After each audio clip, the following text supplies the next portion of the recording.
All right, we are live. Let me get this all set up. Hold on 1 second.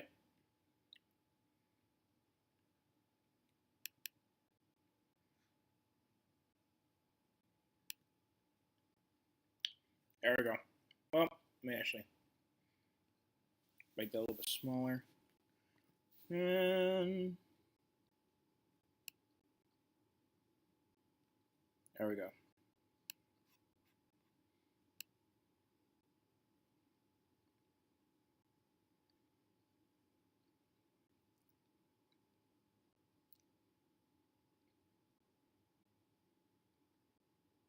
There we go. So Oregon's going to start off with the ball. Texas Tech is about to boo it away. Going to be for a touchback.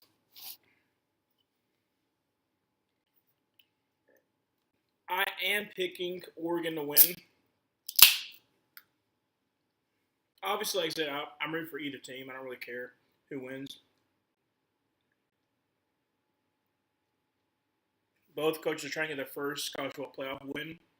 So it'll be fun if Texas Tech wins, because then not only do you have the ACC, but you also have the Big 12 being represented in the semifinals. But like I said, it's a new team on the block. Oregon, they haven't won. They have won one college football playoff game. That was the first one they've been in. So it's been a while. Dante Moore going to be in pistol formation. Going to be a handoff. That's going to be absolutely stuffed. First play, loss of 2 yards, and that's going to be Lee Hunt. He just threw him aside. So it's going to be second down and 12. We actually technically have two former Auburn on Texas Tech. Romello Height also was at Auburn. Shotgun formation, empty set. Throws, that's we caught, and that's going to be, is that Sadiq? Yeah, I think it's Sadiq. Gains about 5 yards. No, it's not. Sorry, it's Johnson. It's going to be third down and about 8-ish. It was 8, not 18. That's what it was. Okay. Dante Moore throws down the field, but caught, and that's going to be Johnson again, all the way up to about the 46-yard line. First down, 10 for Oregon.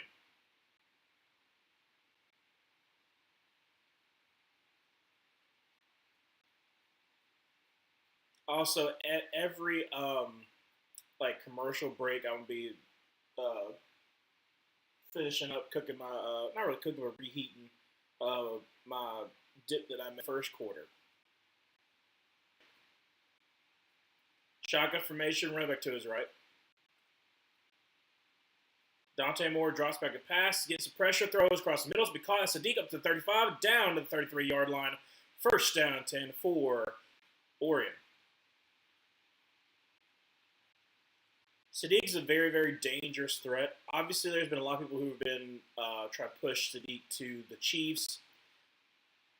Would that be a great replacement for Travis Kelce? Sure, but I don't know if the Chiefs are going to go in that direction. Drops back a pass, throws to be caught, and that's going to be up to about the 22-yard line, number 11. First down, 10 for Oregon. They're just driving down the field with that. After that negative play, the very first play of the drive, they've just been moving on down the field. Hello, dear Dobie. Happy New Year. Happy 2026. Another throw by Dante Moore, a little floater, and is that caught? No, almost. Almost touchdown. It was a pretty decent ball by Dante Moore. Nice little floater. Unfortunately, I mean, he has it for a second, but he doesn't hold on to it, number 4, unfortunately. I think it's Benson. Is that Benson? All right, second down 10. 12-17 left to go in the first quarter. Yeah, it was Benson. All right, going to be, let's see here. Shotgun formation. No, under center. Under center and 2 tight end set to the left. Going to be a handoff, and he's going to try left side up to the 20 and almost fumbles the ball, but only gets 2 yards there. It's going to be third down and 8. Tackled by Jordan. This is a very, very talented front seven for Texas Tech. So, like I said, Oregon likes to run the ball. Will they be able to? So far, not so much. All right, 11:50 left to go in the first quarter. Third down and 8. Texas Tech's going to have their ears peeled back for this one.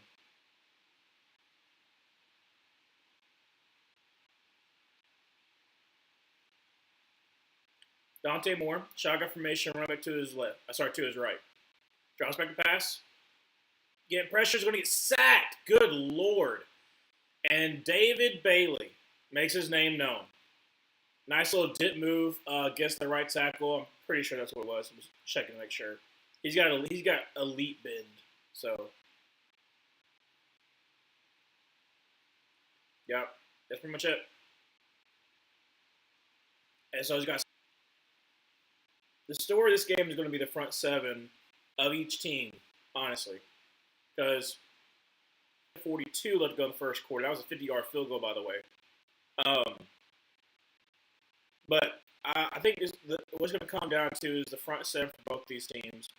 I think both these quarterbacks are decent enough. Obviously, Dante Moore is pretty good. Morton, so-so. But both these teams also like to run the ball. And so far, they have been great at either one. But Oregon's been able to, dink and dunk down the field so far, which has been nice. Seeing Dante Moore makes pretty good reads, divvy out the ball. Had that pretty decent floater to the end zone. Unfortunately, wasn't complete. So Dante Moore doing pretty good so far. Obviously can't run the ball, but that was to be expected. So if Oregon's able to run the ball, if they're able to, keep up their drive where like they're staying ahead of the sticks, I feel good. Once they got into that 3rd and 8, like the edgers are pinning their ears back, and it's going to be very hard for you to try to keep away from them. That's literally what happened. Is David Bailey gets back there in under about 2 seconds. So, like I said, not very good. As I mentioned before, during the commercial breaks, I will take a little break to go and stir up my cheese dip that I made. So, hold a second.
I basically made Rotel dip without Velveeta because I don't like using Velveeta.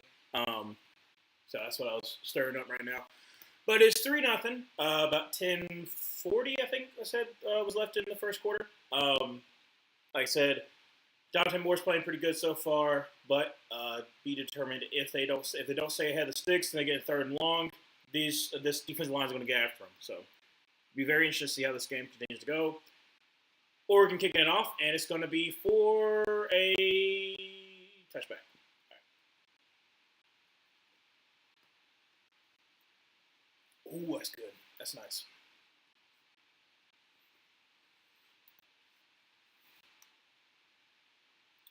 How's the game so far? So far, like I said, it's only been Oregon's drive just once, so like we don't really know just yet. Like Texas Tech's about to take the field, but so far it's been Oregon not being able to run the ball just yet, which is a huge part of their game. Dante Moore playing pretty good, like as far as like thinking down the field, and then when it gets 3rd and long, like it's pretty hard for Oregon to try to win that game. Going to be a handoff. That's going to be up to about a 25, and makes a man miss in Texas Tech, but still. Going to be a draw, and that's going to be getting basically back to the last scrimmage. I think got like maybe a yard. So 3rd down 6. The key is that both these teams love to run the ball, and they also have to go hurry up. So like this is going to be kind of hard for me, especially answer some of the questions in the chat while also calling the play. Shotgun formation, drops back a pass, and is going to check it down to the running back. Who's going to try to make a man miss. Only got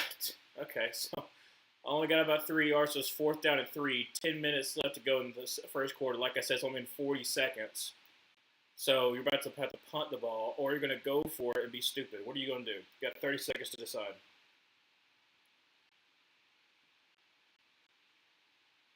That's so dumb. Saying like a lot of hurry up offense, especially that's what Gus Malzahn's whole thing was. If you have a quick 3-and-out, that freaking sucks for your defense. You just got to stop. Kick is underway, and that punt is not good. Fair caught about the 28-yard line. But, literally only, less than a minute went by. Less than a minute went by, and literally your defense back on the field. So, not great. Not great. There's a whole bunch of shakedown stuff, too. Also, I realized, I look severely white. I don't know. Maybe that's just the lighting. I don't know. But I look severely white. Maybe just because you see it's not. It doesn't look yellow now. It looks gray out of the background. Hello there, man. How you doing? It's very similar to yesterday. I want Texas Tech to win, and for the same exact reason as I wanted Miami to win, because one, it would be nice to have a different conference be represented in the College World semifinals, where you have ACC represented by Miami, Texas Tech will be for Big 12. Also, same thing with Miami. Miami had Keontae Scott and also Zach Edwards as the coach, but both of them for Auburn. And for Texas Tech, there's 2 Auburn players on the defensive line, Lee Hunter and Romello Height. Now, granted, it's a little bit different because Lee Hunter, his exit from Auburn was a little bit worse because, on Lee Hunter's way out of Auburn, he basically said that they were treated like dogs. This was 2021, so it was Brian Harson's first year. So I'm not trying to say he wasn't. I also respect Derek Hall and whatnot, and that Texas Tech's been really good, but he was supposed to be really good for Auburn, transferred, and has done better at Texas Tech. Now, I think some of it has to do with him growing up, too, but, that's another thing, too. And then, Romello Height, he just wasn't getting playing time in his first 2 years at Auburn, and then he transfers to Texas Tech, and he's done really good there, too. So, technically, also rooting for Texas Tech. Like I said, I'm rooting for any team. I don't really have any stake in the game. Would I prefer for Oregon to lose? Sure, so the Big Ten doesn't get anybody in, but I'm okay with either one. Texas Tech is trash 3-and-out that fast. Yeah, I know, Gary. It's wild the fact I understand don't hurry up, but I just don't like the play call either. The play calls they decided to do is kind of dumb. So I don't know. First down 10 from the 28-yard line. Oregon up 3-0. So far, Isaiah World's been pretty good against Romello Height, so we should see if they try to get David Bailey on him. More in shotgun formation when run back to his left. Oh, now going to be pistol formation. Now going to have 2 run backs out there.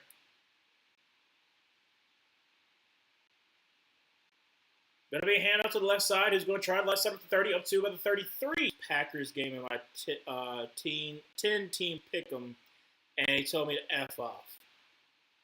And what Gary did? Get down to actually 6, so that's how he gained a 4. 9:15 left to go in the first quarter. Why did the clock stop? I don't know why the clock stopped. All right, anyway. Dante Morgan being shotgun formation, running back to his left.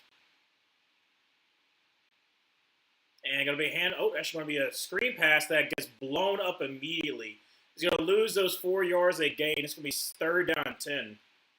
Not great for Oregon, especially like I said, you don't want to get in that 3rd and long situation because then it's just like edge rushers just going after you. So 3rd down, 10, 8:45 to go in this first quarter. Still 3-0, but still. Goodness gracious. All right, so shotgun formation, run back to his left.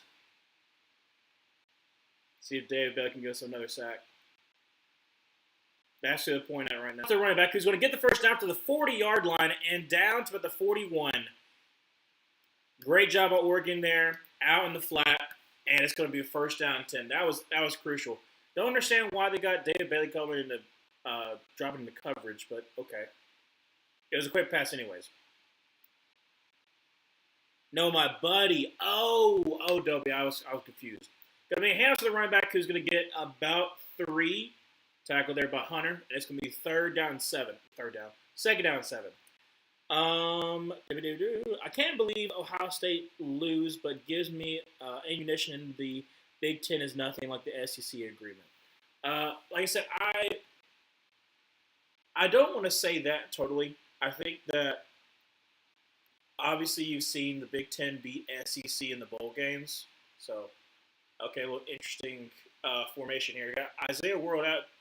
Dave Bailey, like 4 down linemen. Cool. I feel like he's gonna get 40 because he's got some hops. 3rd down 7, shotgun formation. Running back to his right from the 45-yard line. 3rd down 7.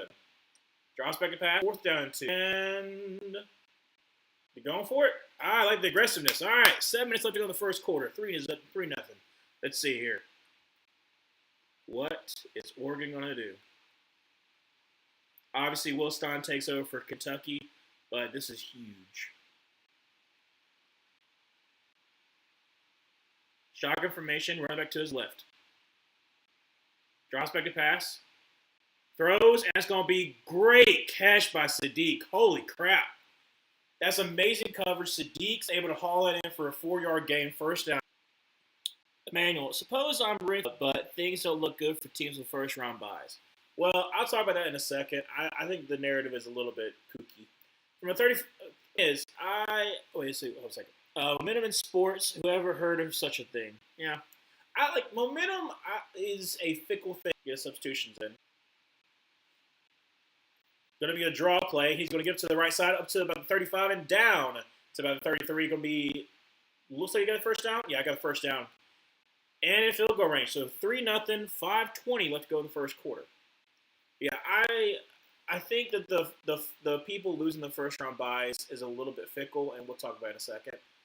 That for sure is a hold by Isaiah World. Just throw it away. Yeah, Dante Moore just throws it away because he knows like it's going to be a hold.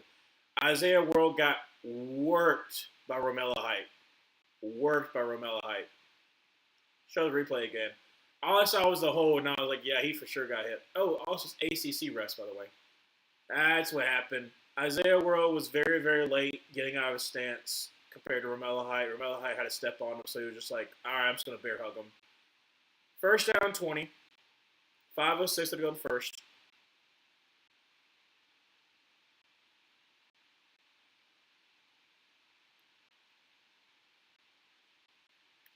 Trips to the right. Running back to his right.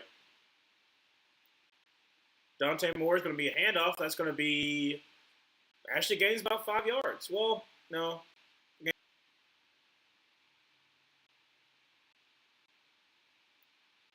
I will say Oregon actually able to run the ball a little bit now. It's not obviously not great, but it's something, which is better than what the first drive was. Empty set. Now going to bring running back into motion. Drops back to pass. Is getting some pressure. Throws the right side wide open up to about the 35-yard line. It's going to be just short. It's going to be like a 3rd down and about 3, but still a great pickup. 4:20 left to go in the first quarter. Great little comeback route, number 1. Like I said, I'm very excited to see Texas Tech secondary that's not been tested as much as Oregon is going to. So did have Sam Levitt and Jordan Tyson. So 3rd down 3. 3:55 to go in the first quarter. Shotgun formation with running back to his right. Dante Moore drops back a pass. And actually going to run the ball, and he's going to be short. It's going to be 4th and a long 1 from the 23.5-yard line. Believe in your offensive line. That's what you got to do. Believe in your offensive line.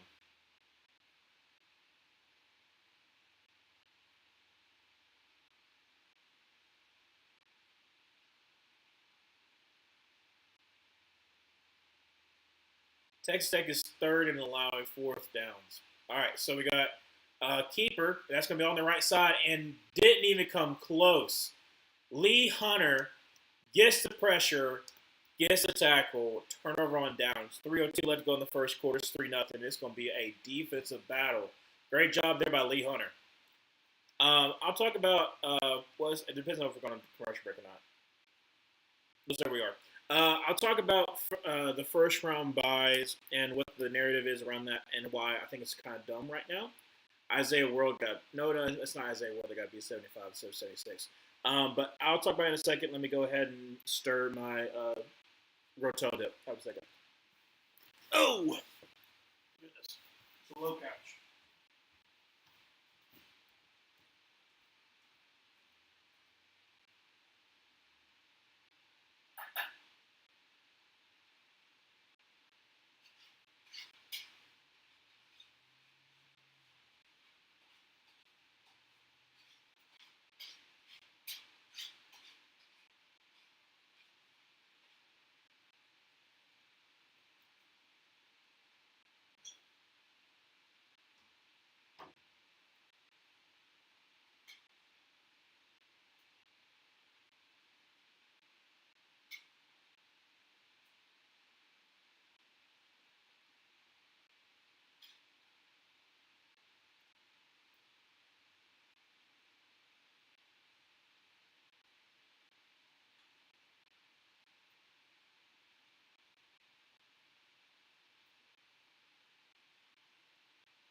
It's good. All right. Another year, I like to see Lee Hunter as a sleeper pick, like 3/4 pick. That's pretty decent. But a real good run defender. Do you know anything more about on that? The Falcons need a good nose tackle. He's pretty good. Like I said, I think it definitely more opportunities. I want to say the right word because, like I said, you have especially in pass rush situations. Um, he has a little more help. And run defense, he's like I said, even when he was at Auburn, he showed some promise. Like I said, getting skinny, like ripping underneath. Um, I think he's fine against. I think he's pretty good against the run. I think third, fourth round pick and like rotational player is probably where I see him more so in the NFL. But still, really great play that I think that if the Falcons took him, like I said, your Falcons took him, that would be pretty nice. Nice little screen pass him to the 30-yard line and about 32. So nice gain there of about 7 yards. Be second down 3 for Texas Tech. The NFC South no longer a winner-take-all thanks to the Falcons.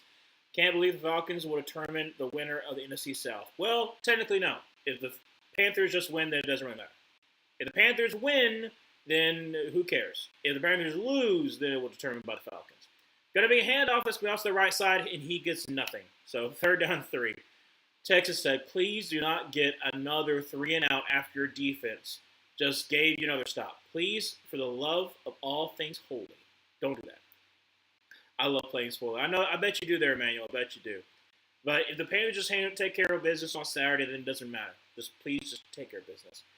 Going to be a drop back to pass. Looks to the left and is going to try to avoid the pressure. Morton's three and out for Texas Tech.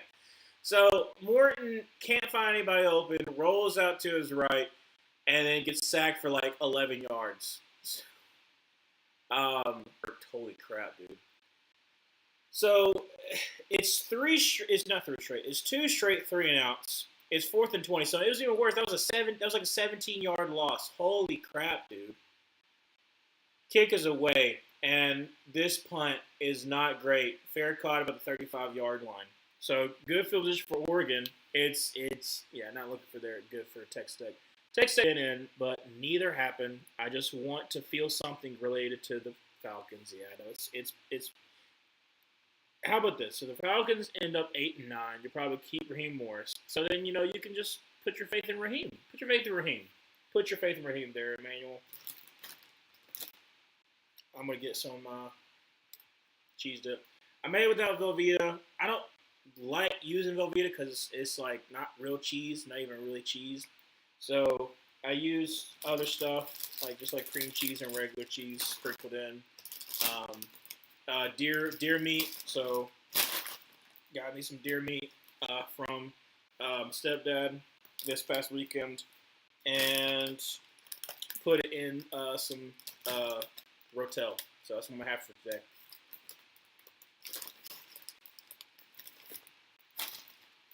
Actually, we put this right here so I can still talk.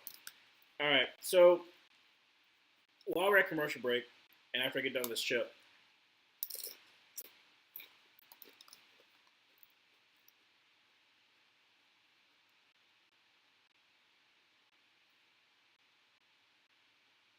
the thing about the first round buys, that's kind of taking me off what people are talking about. That showed up like, oh, well, it's 0 for 5. 0 for 5. Okay. Let's look at the actual teams that we're talking about right now. Ohio State just lost to Miami. Miami has a very good defensive line that was able to get after Ohio State. Ohio State, at the same time, has been kind of criticized for who they've been playing. And they lost against Indiana, who's a really good team. So it's like, is Ohio State really that good, or do they kind of coast and have a pretty bad schedule with a really good defense? They still have a really good defense, and you have a young quarterback. So it's like, okay, like give some excuses, yes, but at the same time, we're talking about Ohio State like going against Miami, where Miami is also a really good team. Okay, so is that beneficial, or is it the fact that Ryan Day also is a little bit like, not used to calling plays? Like, also, that's also a huge deal as well. I'll talk about the other ones in a second. We're about to be first down 10. Yeah, first down 10 for Oregon. This game's going by pretty quickly right now. Good cut to it really, really late, but Romello Height is whooping Isaiah World. He is whooping Isaiah World. Second down 20, so lost to 20 yards from the 25-yard line. Goodness gracious. Empty set for Dante Moore. Draws back to pass. Throws to be caught, and that's going to be up to about the 31-yard line. It's only a gain of 6. Let me check and see. Ground are like chunks of innocent. Oh, it's a ground. I've got some deer sausage in the freezer. I'll probably use them tomorrow. But it's ground venison. Don't speak about Raheem. I'm having a good day. Don't ruin it. What if we mentioned how? Oh, that's what they're talking about. Yes. And spam detected. Yes, spam is indeed detected. Third down and 14. Last play, probably the first quarter. Romello Height is just whooping the dog mess out of Isaiah World. Dante Moore tries to get the first down. Is only going to gain about 7 or 8, and it's going to be fourth down again. So, end of the first quarter, 3-0. This is a defensive battlefield right now. Goodness gracious. Yeah, no. I thought Isaiah World might be able to hold up a little bit better against them, but Romello Height is working him, like straight up working him every single time. So not great. But yeah. So mentioned before what I was talking about. Ohio State and their struggles against Miami, understandable. So that's one of the teams that had a first round bye. And I'm surprised that Boise State lost the first playoff game they played. Are we? I mean, I'm not. Against Penn State and a valiant effort by Boise State, they still lost. So it's like, I don't think that you can be, you look at Boise State and you're like, oh, well, it's because they had a bye. No.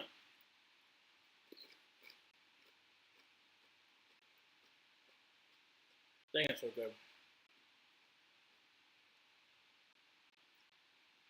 13, Arizona State. Valiant effort against Texas. Probably the best of those games. Actually, was the best of those games. Where they had a legitimate shot of beating Texas. They almost beat Texas. So this whole entire narrative came against Texas. So I don't think that's like, anything wild. And the other two teams, you had Oregon had to go up against Ohio State for the second time that year, who against Ohio State was, and you have Ohio State who's ticked off with the fact that they lost to Michigan. The whole entire thing, they lost to Michigan, didn't play for the Big Ten title game, so they're very motivated. And then they get off to a hot start, and it's very hard for Oregon to come back, where basically everything was going wrong for Oregon. Like, not to beat dead horse, but like basically they got themselves in a hole and they couldn't get out of it. And then number two, that was Georgia, where very talented Georgia team. I'm not gonna say what they aren't. The SEC championship game, got kind of banged up in the SEC championship game against Texas. and try to play against Notre Dame. They couldn't get anything going. Like, it's understandable why all five of those teams lost in the first round. So we don't know. Maybe Oregon wins this one, and then we just knock off the narrative. I don't know. I just think it's getting kind of blown way out of proportion right now. Ryan, you made it. You're big enough for bots to think it's worth it to spam your stream. Exactly. I was had a couple of times too. So I've had people like try to like bots come into the stream. But I mean, like last time, the last stream it got to like 300 total viewers, which is pretty good. I mean, it's probably some of it was bots because there was a bot that came. That's right, Parker. I answered your question. Do I like Ryan Day? I think that Ryan Day obviously got to take his lumps today for the decision making that he made. Him trying to call plays, him saying like you need to reestablish the run game. They did in the second. Going to be a handoff to the running back who's going to get up to about the 25-yard line. So that's getting there about 3 yards. Second down, 7 for Texas Tech. Like I said, game's moving pretty fast. So I like Ryan Day overall. He got that monkey off his back of winning the national title last year. And so I think overall, great coach. Top 3 in college football right now. Just made some dumb decisions last year. Last pass throws right on the right side. Picked off up to the 33-yard line. First down and 10 for Oregon. Great job there by Finney Jr., number 4 for Oregon. And no. Parker. Would Ryan Day have been fired last year? Maybe. Because like he had to constantly fall short. But if you win a national title and you just fall short the next year, you're not going to be fired the next year. If Ryan Day gets fired because he had a bad game, no. But no, he's not going to get fired. Like, none of these coaches in the college football playoff is going to get fired after 1 year. Well, after losing this game. If you make it all the way here,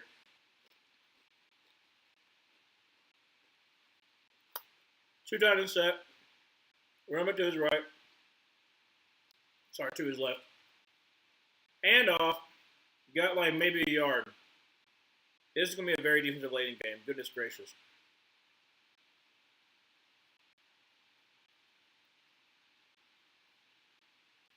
It's just a dumb decision by Morton, though.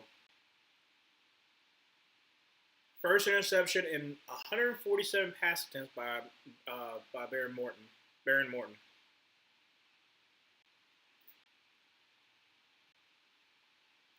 Go to Sadiq in the motion up to the left. Two times set. Oh, Dante Moore just fumbled the ball. Holy crap.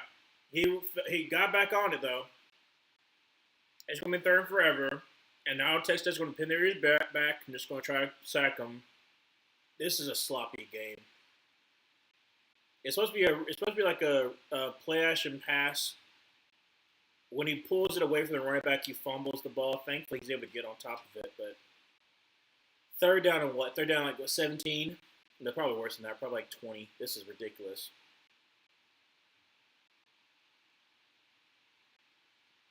What's the down distance? You just say third left, run back to his left, throws a deep ball, and that's going to be incomplete because Sadiq didn't turn his head around. He was just going straight. 4th and 20. Oh my gosh. This is crazy.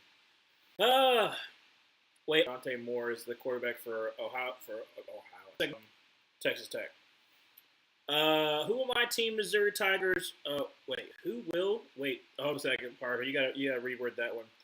Who will my team, Missouri Tigers football now, Ryan Green? Like, who will what? Like I said, Parker, you got to give us more context. I have no idea what you're asking. Like, what will your team be next year, or like, what? Because I don't understand the who will my team, Missouri Tigers football now, Ryan Green. I'm not sure. But after that pick, doesn't matter. It's a 3 and out, and it's just dumb. It's just dumb. This is dumb football right now. So I'm just gonna eat. Oh shoot, that got me.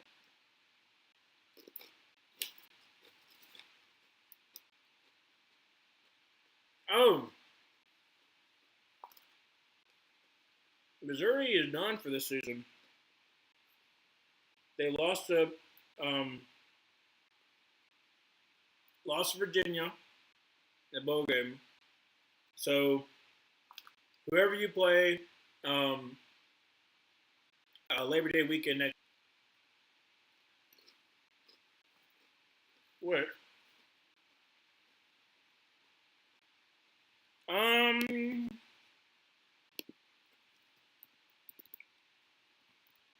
I know it's going to show up for y'all. It's all right.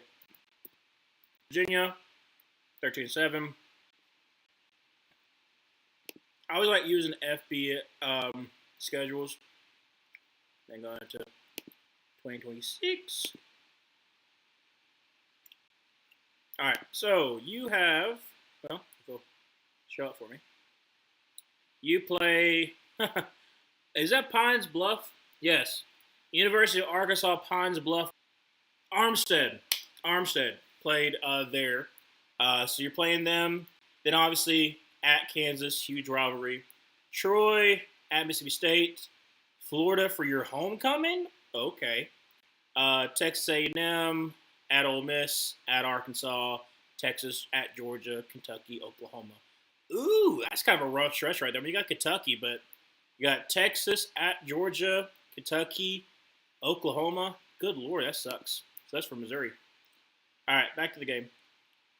From the 10-yard line, still 3-0 in case you wondered. Going to be a handoff to the right side who's going to get about 2. So gains 2, second down and 8. This is not where it's already. I've only been streaming for about 40 minutes and it's already 12:20.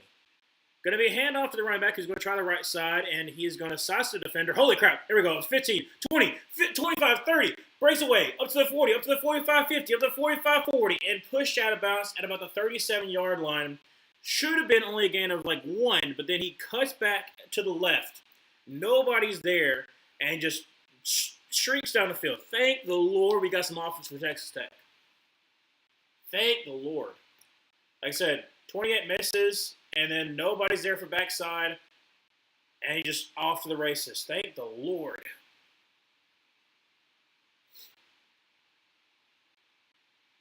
All right, so up to the 38-yard line. Shotgun formation, run back to his right. Drops back. Oh, where will Sherrone Moore coach now? Parker, he won't be coaching for quite some time. It kind of depends on what what he's like charged with, how long for, and like how long he's going to be serving it, that kind of stuff. So nowhere for quite some time. Hunt incoming, calling it, probably so. Screen pass to the running back who's going to get up. Got about 2 yards on the play, second down and 8. This is ridiculous. Oh my gosh. Ooh, Longley, that's his brother, DJ's brother, his defensive lineman. I think it's his brother. Isn't his brother? I'm pretty sure I read it somewhere there was his brother. I might be wrong, but I think it is. Third down 8, 11-11, make a wish. I wish for some more offense. Third down 8, 3-0, in case you're still wondering. Drops back to pass, throws, took him in the air, and almost picked away. Oh, buddy. All right, so not great. Mixed in with the deflection, by the way. 10:58 left to go in the second quarter. Texas Tech. You have one great play, and then that's it. This is ridiculous. It would have been just like a slant. It would have been like a slant. It probably wouldn't even have gotten the first down anyways. So this is a long field. This is a 54-yard field goal by left. Good Lord. Still 3-0. Is Sherrone Moore a great coach?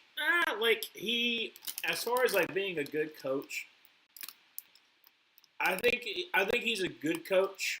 I think obviously, like I said, I think that Laces in. Might have been Laces in.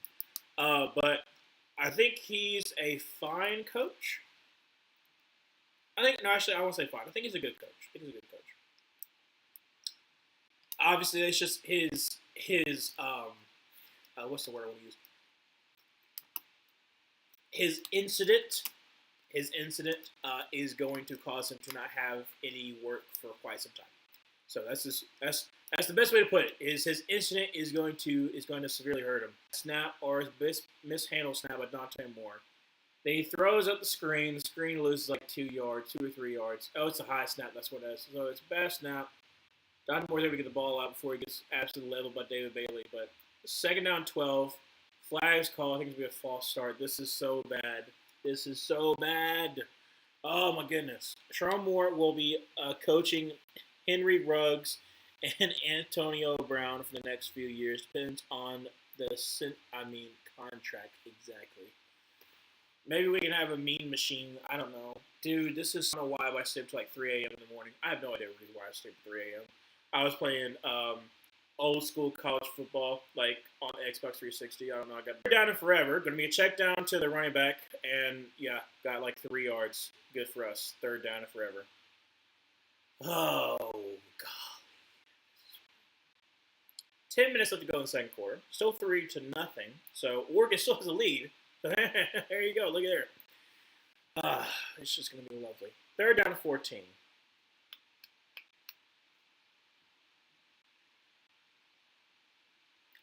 Dante Moore started off pretty decent. So far, has not been great.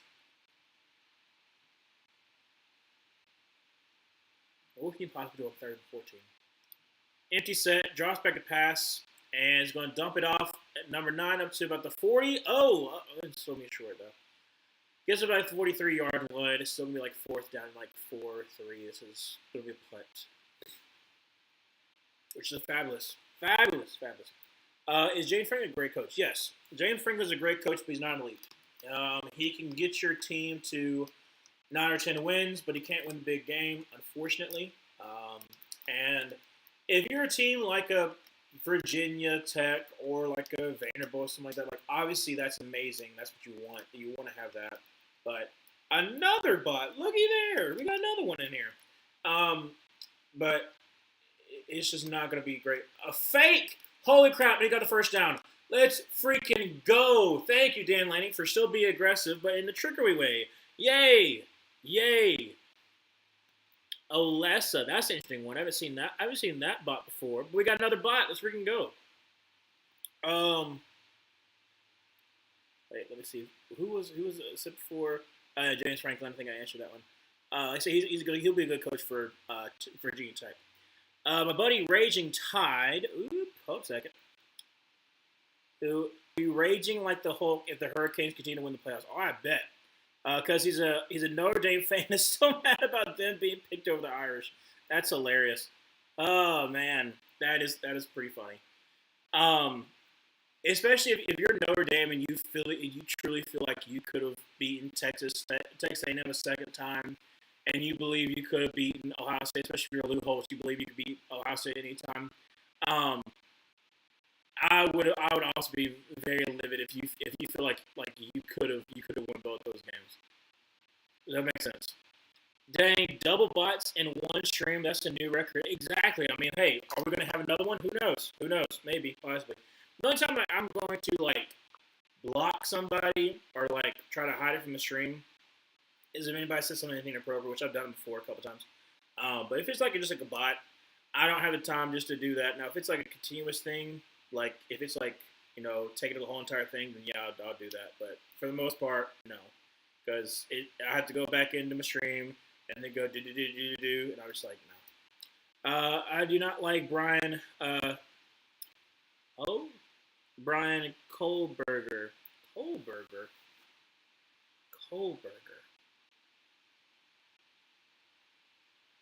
I gotta look up Brian Kohlberger. I'm very confused with what we're talking about. Brian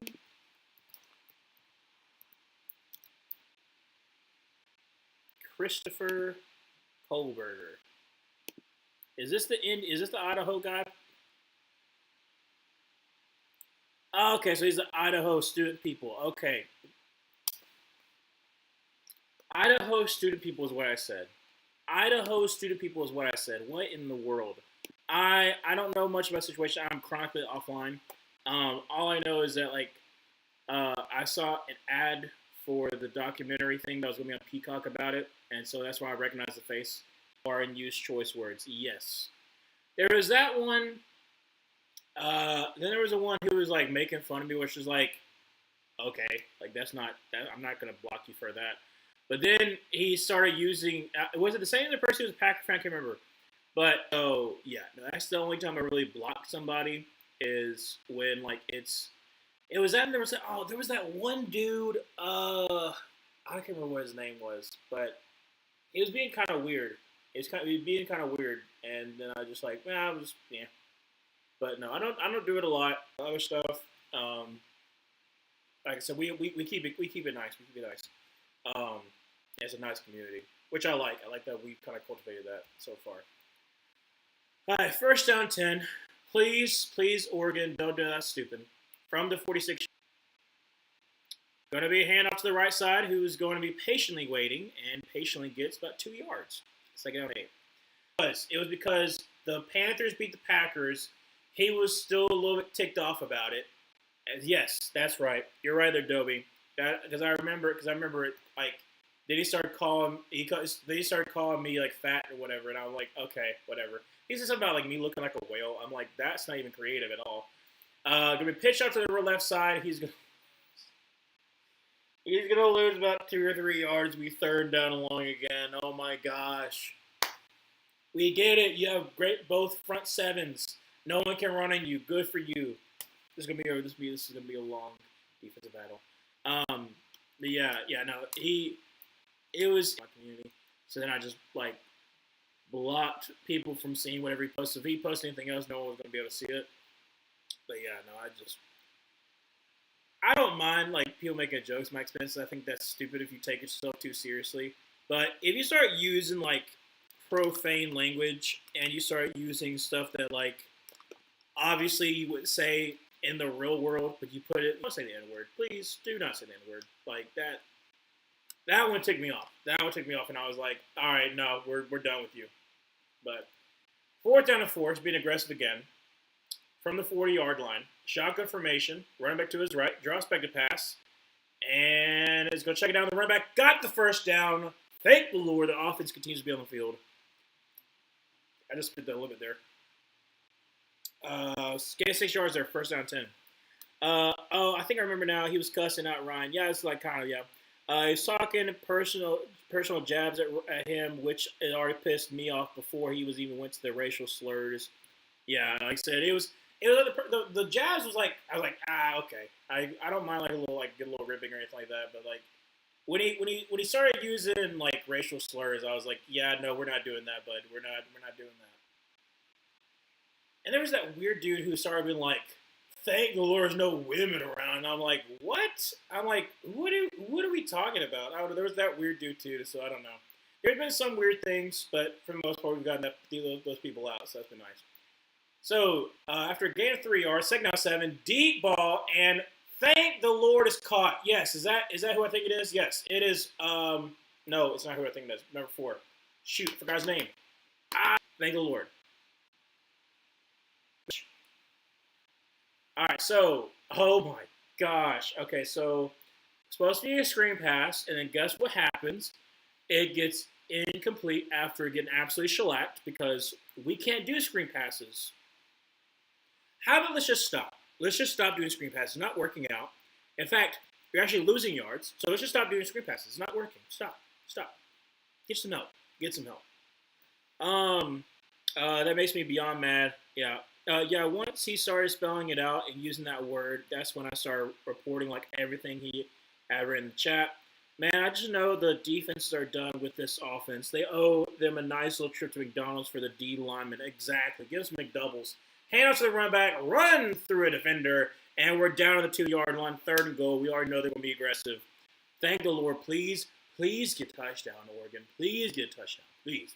We beg of you. I must have missed that dude that wasn't ain't women, yeah. It's gains like a yard. So we're at the 1-yard line. 4:30 left to go in the second quarter. Still 3-0 in case you're wondering. Oh, my goodness. Actually, no. Texas Tech, let's get a stand. Texas Tech, get a stand. We wanted to stay 3-0. We wanted to stay an awful game. Low-scoring game. This is the kind of game that really gets people going. Dan Lane is upset about something, though. Don't know what he's upset about.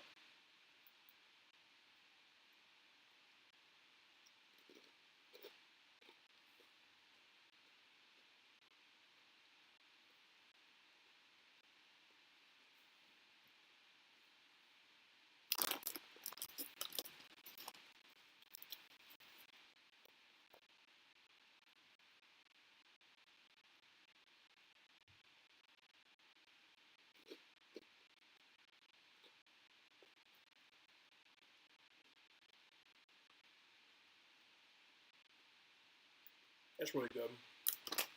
Goodness gracious, really good.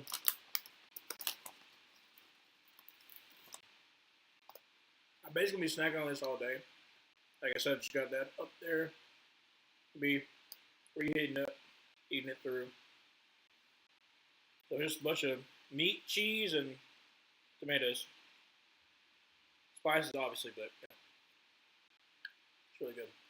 But yeah, those are only really two things I can think about this, like where I had to um, drop some.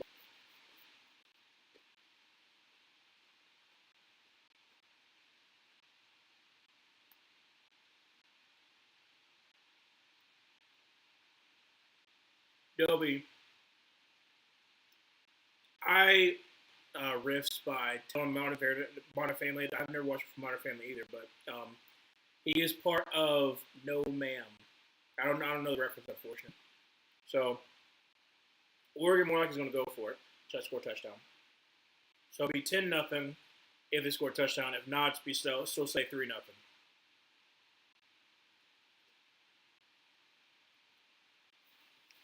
Basically, it's been on Oregon, but it's still been awful. It's been awful play. 4th and goal. This might be the 14th play of this like 63-yard drive. Daunting emotion by none other. Love to see both edge rushers who are huge, huge for these teams. David Bailey and Romello Height. I mean, David Bailey's got like a 40, like he legitimately has like a 40 vert. Like I'm pretty sure he's gonna hit the 40 in the vert. Like holy crap, he literally almost like jumps like his jump, his butt is like at the height of some of these offensive linemen. That's how good his vertical is. Oh, he's ridiculous. He's ridiculous, man. He is ridiculous. There's a lot of great edge rushers in this draft class. As from the 2-yard line, shotgun formation, Texas Tech. And so run back gets up to the 5-yard line. Nice again there, about 3 yards. 2nd down, 7. 4 minutes left to go in the second quarter. Emmanuel, no, but pretty much he was saying that he was glad no women were here and that they don't know football yet and just dumb stuff down. I think you might have been there because Zoe was there too. Yeah, like I said, it was weird. It was a weird thing where it's like just randomly said, and it's like okay, that's weird. 3rd down, 6 is an incomplete pass. This is like legitimate. Like it's not as bad as 10-7. It's not as bad as 10-7 because like at least there's some offense, but like it's just. When the defense needs to step up, the defense has been stepping up. So at least there's that. Over 3 on 3rd down so far for Texas Tech, by the way. 3rd down, 6 from about the 5-yard line. Play clock at 5, 4, 3. Drops back to pass. Gets some pressure. Throws across the middle. It's 1st down for Texas Tech. Their first 3rd down conversion of the day. Up to the 15-yard line. Managers from like 20 years ago. She was originally from Colorado and a big Broncos fan. Yeah, and then like I was talking to her, I was like, dude, like my mom is huge into football. Like she'd be the one who's encouraging us to like we're sitting around watching football the whole entire day. When we go on vacation, we are watching football if there's football on. Like we're traveling all the way to Chesapeake, and we will still take time to watch football because we love football. So yeah, it makes no sense. But some people saw that perspective for some odd reason. Their run only gets 1 yard. 3rd down and 9.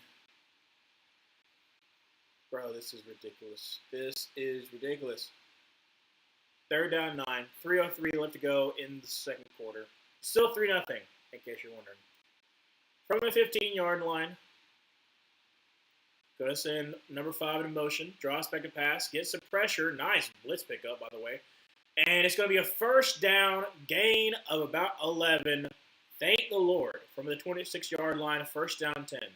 But congratulations on the running back. Running back did a great blitz pickup. They're showing it right now. I mean, bam, just hit it. And he's going to have a he fumbled the ball. Oh, my gosh, he fumbled the ball. I was just praising you, running back. I was just praising you. I don't remember your name. Just praising you, and then you fumbled the ball. So now Oregon has great field position. This is ridiculous. I mean, I technically pick Oregon to win, so if they win this, that's fine. But this, if I'm Texas Tech's defense, I'm ticked. I mean, if I'm a fan, I'm also ticked off too. But you cannot get out of your own way. You can't get out of your own way. This is ridiculous. This is ridiculous. It's a great tackle. He basically attacks the elbow, which basically just flings that forward. Dude, this is a very defensive-laden team, so makes sense. But goodness gracious. First down 10.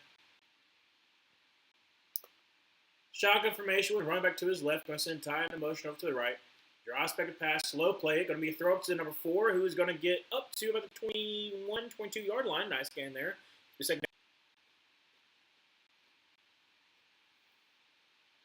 Dante Moore, shotgun formation. 8 seconds before 2-minute warning. Just going to wait it out. We're going to figure what's going to happen. But I had to be prepared just in case. So when we come back for the 2-minute warning, it'll be second down and 2.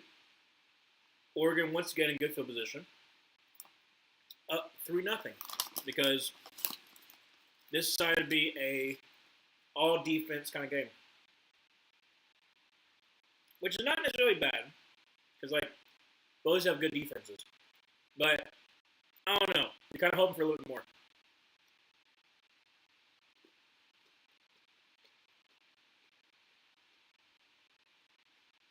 Try to will this team to win. And then Texas offense how about you're not going to win games that way. So I think my pick will be correct.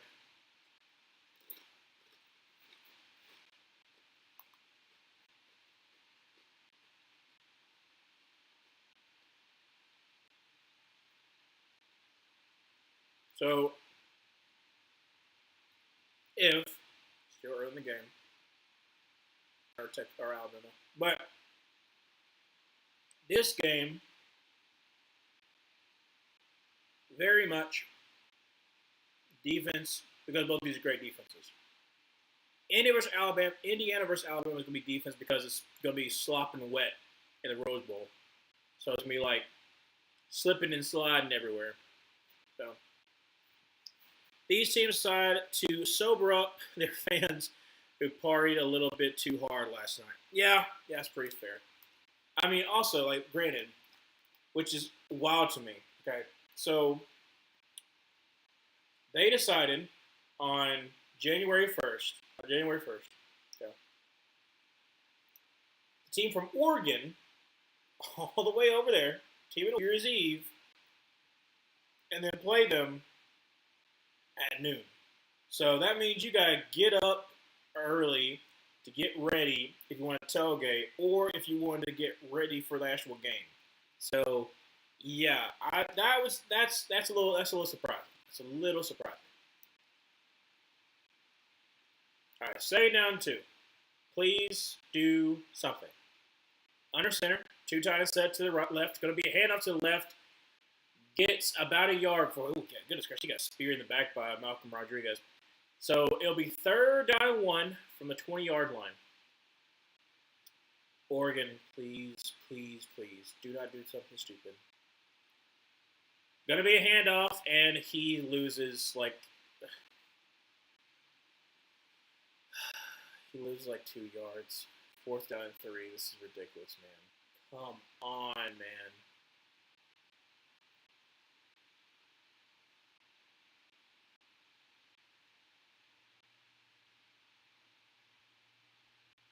Oregon was almost caught sleeping, but David Bailey makes the tackle. He just He just straight up side steps to the right tackle. Like,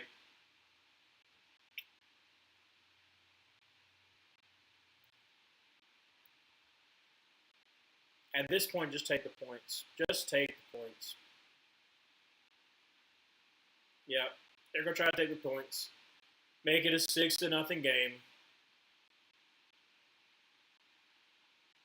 It's a 39-yard field goal attempt, and I don't know what is going on, why they're taking so long. They're taking very long.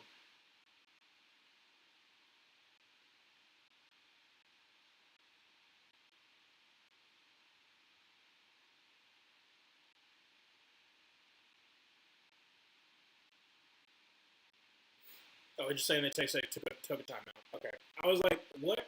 Why was it taking so long? But they just announced they took a timeout, which, yeah, of course it did.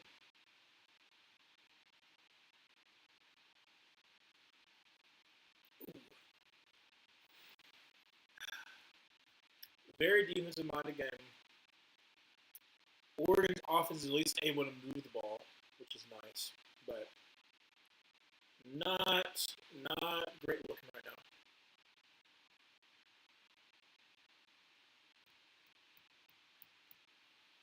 Let me get another chip while we're waiting.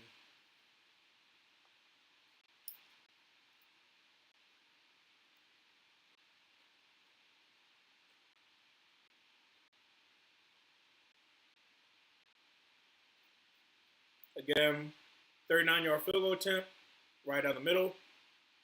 Let's see here. Kick is good. There we go, right down the middle. There we go. So now it's not 3-0 anymore. It's 6-0. Yay! We're still a one-possession game.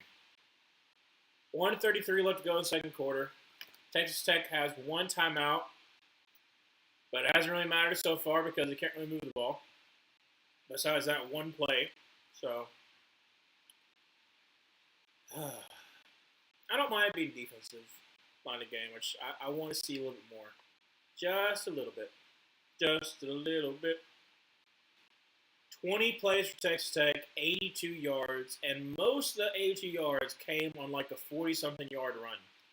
That's how bad it will be. Manuel, you will have a 6-7 score for the rest of this game, and you will like it because I read that wrong and I ruined it. My bad. Maybe it might be 6-7 and be hilarious. Hilarious. Oh, dude.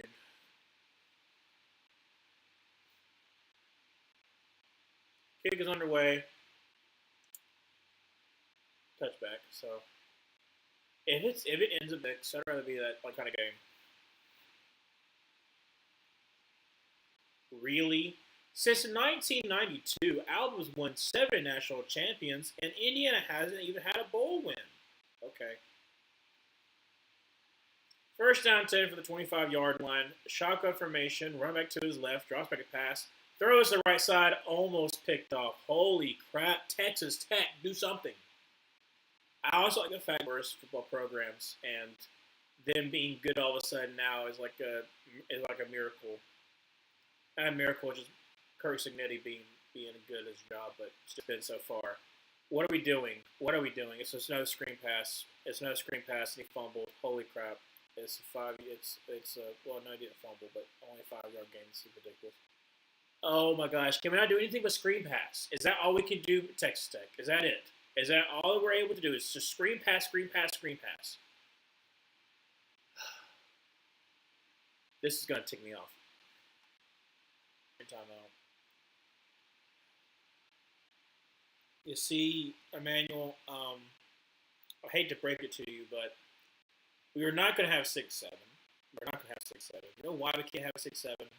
It's because Texas Tech office side, we're not going to show up today. We'll have one good play where we get 40 yards off of a bad tackle and our running back being pretty fast. And then we're going to screw it up. This is infuriating. This is really infuriating.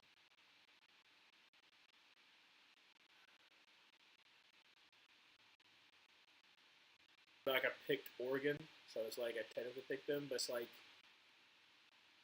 this is so bad. This is so bad. Yeah, 18 plus turnover margin in 12 wins, and then -1 against Arizona State. Well, same thing with Arizona State. You have turnovers, but also you're from behind, and you have not been from behind except for in that game. So how are you going to respond? And it hasn't been looking good. Not looking good at all. Fair caught at the 21-yard line. 37 seconds left to go in this game. I wish. In this first half, still 6-0. One time. You know what? It's going to be a pick six by David Moore, by David Bailey. I'm talking about David Bailey right now. David Bailey's going to jump up in the air, pick six it. There we go. Shotgun formation, run back to his right. 33 seconds.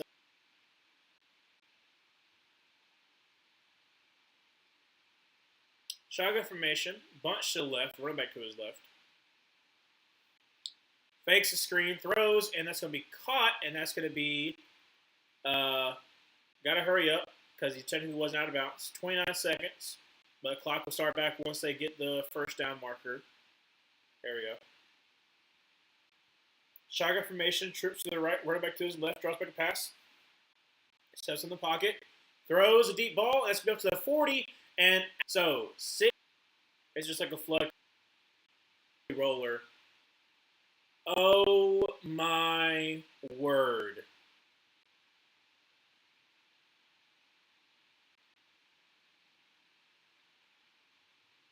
I mean, it's a terrible snap. It goes off to the left. It's a holy roller. Why in the world can't we have anything good? Why can't we have anything good? Nothing good. Coaches are furious because they're like, "What the heck's going on, dude? That's ridiculous. That is ridiculous. You have a great play. You're in great field position, and then it's not even like it's a snap that gets to Moore and it bounces off Moore. No, legitimately, it just goes on the ground to the left and it's just holy rolling. I don't know. It looks like it just like hits off his leg. What are we doing? What are we doing? 2nd and 23 at the 50-yard line. Instead of being from the 36. That's where we're at.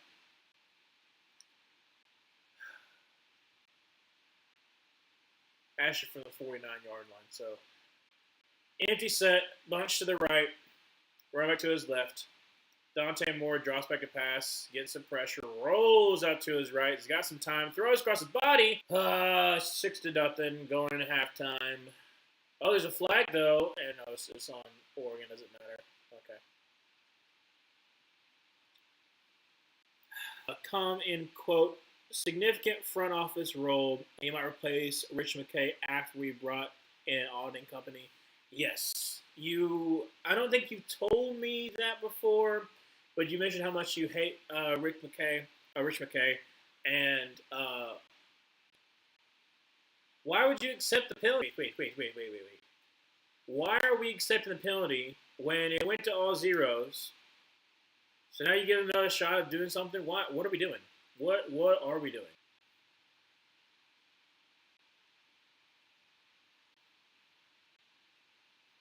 Okay, so now they're just going to kneel it out. All right, whatever. Anyways. But yes, you mentioned how much you hate Rich McKay, and then, like I said, it's been reported. That's going to be huge for y'all if that happens, if, like you said, you can replace Rich McKay. But, All right, so doesn't even matter. All right, going to halftime, still 6-0. This is ridiculous. All right, I'm going to get to talk about. There's nothing new to talk about. It's 6-0. Both offenses have been frustrating me, and we're at a point where if I'm Texas Tech's defense, I'm livid at our offense. Livid, because there should be no reason why when your defense has done everything it possibly can do. Which is nice, but no. Also, I do find it kind of interesting. It's like, maybe you should get rid of this guy. Maybe you should get rid of this Rich McKay guy.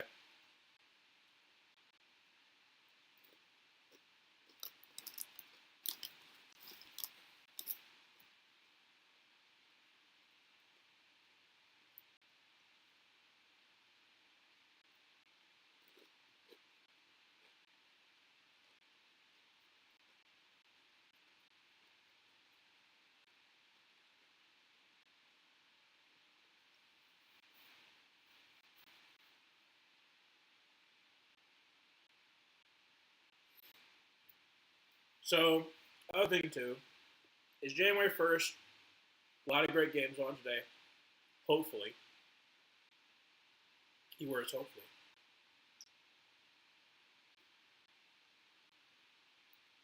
Tomorrow is when the transfer portal opens. So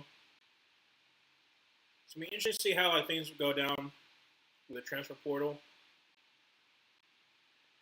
In particular, for Auburn, because we got to replace basically everybody on our roster, which sucks. But it's also what we got to do. And right now, we got to replace like 40 people, which is a lot. But there's like one side of the fan base that's like, oh, we're going to be like Kirk Cignetti. And his first year, he had to replace 30 people. And then now look at Indiana. Indiana is in the college football playoff in back-to-back years. Okay, whatever. But at the same exact time, last year Indiana, their schedule, not that hard. This year Indiana improved upon roster, improved upon quarterback, Heisman winning quarterback, and like I said, you finished the regular season undefeated and win the Big Ten championship game. But at the same time, like, it's not even close to what Auburn's schedule is going to be next year. Where we have to go to Tennessee, to Georgia, to Alabama. I think we have a home game against LSU, I think, or something like that. We have another game. So like, it's hard to schedule. It's a hard schedule, and I don't know. I'm hoping for the best. I'm hoping for the best. Like I said, I'll make a video probably coming out Sunday about the state of Auburn football, but it's not looking great. I'm surprised that we can lure him away from his cushy CBS broadcasting job, but I guess he wants to get back into real football.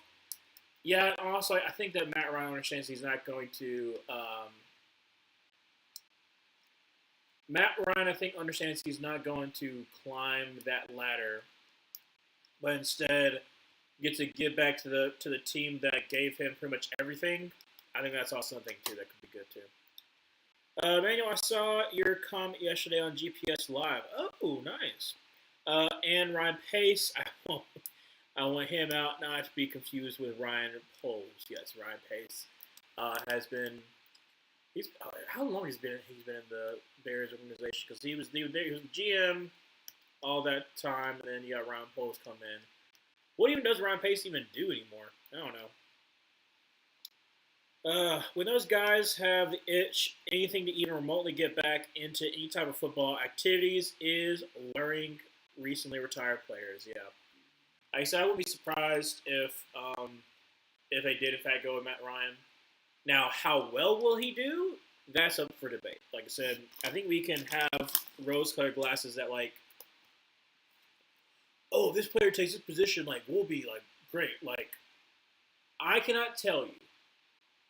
And granted, it could work, but I cannot tell you how many times, this is just from Panthers fans, but how many times Panthers fans have said, we just need Luke Kuechly and Steve Smith to be like the wide receiver coach and the linebacker coach, and we can get back to winning football games. What do you mean? What do you mean? Just because these are really good players, you can be a really good coach. And like, I think both of them could do well, sure. But why would they want to coach when they can do what they're doing right now? Like Luke Kuechly is having the what's this called? The Nerdcast, whatever it's called, whatever the cast like for like the ESPN on Monday Night Football games, and it, from what I've heard, is going pretty great. He does color commentary for the Panthers games. He's not going to leave that job where he gets to enjoy it, like the actual part of like studying film like he likes to do. Steve Smith, he's got everything he ever wants to do with his podcast, with an NFL Network, things that he has, like all that kind of stuff. Why would he want to leave that? Makes no sense. Makes no sense at all. So, Ryan Pace replaced Ryan Poles in Chicago. Ryan Pace replaced by Matt Ryan. Being replaced by Ryan is inevitable for Pace. Um, Ryan Pace. Okay, so he's when Perna said that Raheem is. I mean, it's granted. I will say this: it's hard for you to watch every single game, especially if if you have other responsibilities. I can understand that, but if you're looking from the perspective of just record wise, then I think you can understand why you're like, well, why would you hate Raheem Morris? He was able to beat the Bills. He was able to beat the Rams, and it's like, okay, that's pretty significant. They're really good at pulling in on some teams, but they aren't on good at covering the entire league like Tree or 5 points. Yeah, like I said, I think there's sometimes where what's the word I want to use? If it's a smaller team that they don't really think anything about or they have no connections to, they're going to try to forget. I come to that too. Like sometimes I'll mess up too. So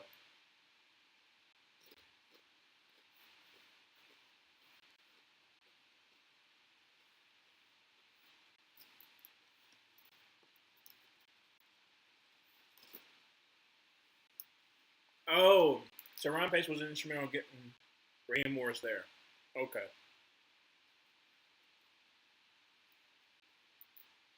I can see his face because I remember what he looked like, but I have no idea what he does exactly in Atlanta. The vice president of football operations.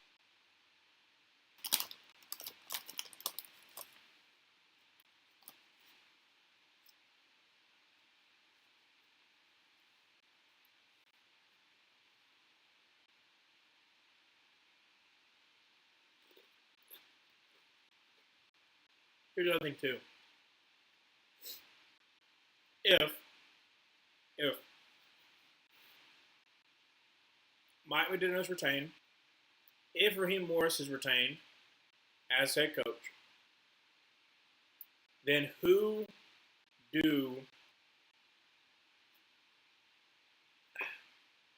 Terry Fontenot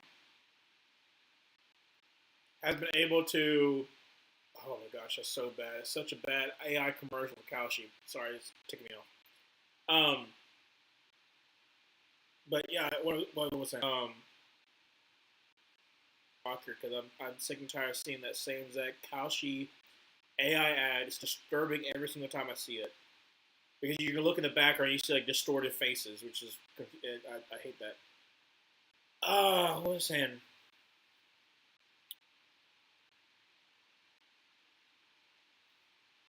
Oh, I was talking about Terry Fontenot.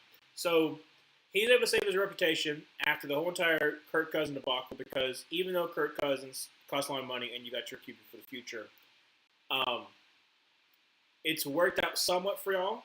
And then this past draft class has saved his butt a lot because it's been really, really good. You give Raheem Morris his third year. You give him his third year. If it doesn't work out in his third year with a new offensive staff, obviously you've got to hit it out the park. But who do you go after? That's the real question. Then, if you are able to have a decent season, the Raheem Morris stays. If not, the Raheem Morris will go. Terry Fontenot more likely stays because, I think he's been able to prove himself enough to be able to stay. And if that's the case, then you got what was I talking about? Holy crap! I keep on losing my train of thought. You have a new whole entire staff with a very talented roster, with now a first round pick. Because I think this other thing too. If you fire Raheem Morris, is it a great job looking for the next head coach? Because yes, you have a talented roster, absolutely. But you also don't have a first round pick to be able to improve again this year. So you got to improve upon just.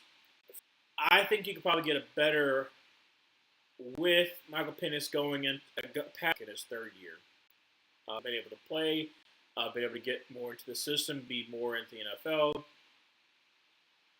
It would just be like a lot more. That's way more at this point. I understand why you probably want to clean house, and I won't be surprised if they do.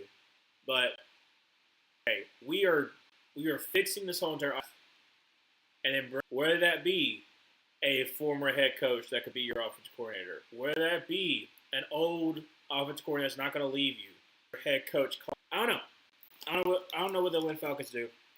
Um, Obviously, I want them to be good, even as a Panthers fan, because I don't want them to be bad. That kind of sucks.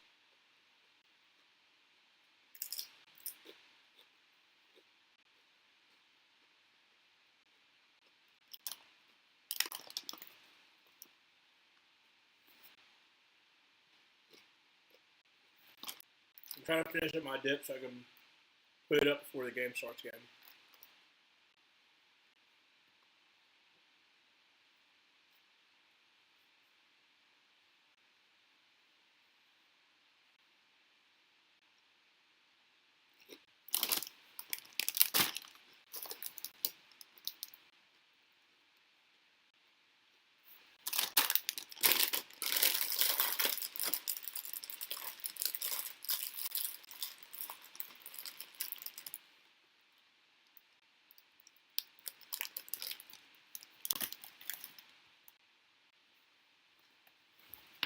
Oh gosh.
Third Eye Blind is playing for some odd reason. If he can only win with good coordinators, the player's coach who's lost the locker room multiple times. Do that. He doesn't make questionable decisions, but you can still tell that some people like him in the. But I mean, sure you can say the coordinators are at fault most of the time, but they're your guys. Why did you bring them in? Just all around mess show. Like I said, I don't know what they're going to do. Hopefully, they make the right decision. One, for your sake. Two, for the strength of the NFC South. Because goodness knows, we just all four of us got to get better. All four has got to get better. We can't keep doing this. We're always at the bottom of the barrel because we are not helping ourselves with the possible new thing where um, uh, I just lost train of thought again. I hate to lose my train of thought, but uh, I'm also being distracted by the Beast games. Apparently, doing the second one, which is kind of crazy. Um, the Mr. Beast games for Prime. It's like the reality show. They all try to win so much $1 million. Um, but yeah, like I said, we all got to get better because the fact is, the division, win the division, you win the home playoff game. And I don't want to be blamed for a win that eventually dies. I don't want to be blamed for people hate the fact that this changing because of the NFC South. So I want us to all improve. I hate all three of y'all, but I want all of us to improve so that we can not have this narrative and be the reason for change. Because I want to keep where if you win your division, you win a home playoff game. Because then that makes it super important for you to win your division games. One, because you're guaranteed to be in the playoffs, but two, it's also important for you to um, for your fans to be able to experience a playoff game.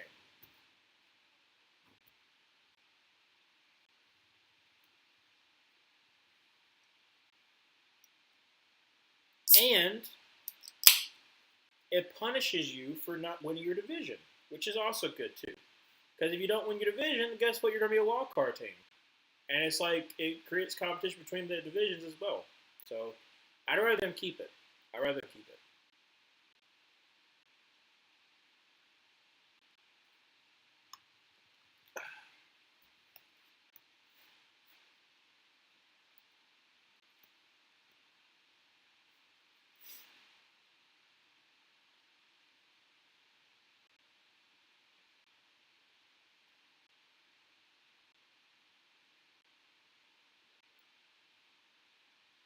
We're about to return to this game, this 6-0 game. Again, it's 6-0. In case you're wondering, um, not great. And just hoping and praying, honestly, just hoping and praying that we can hopefully, I do mean hopefully, we can hopefully have some offense. Please, just have some offense.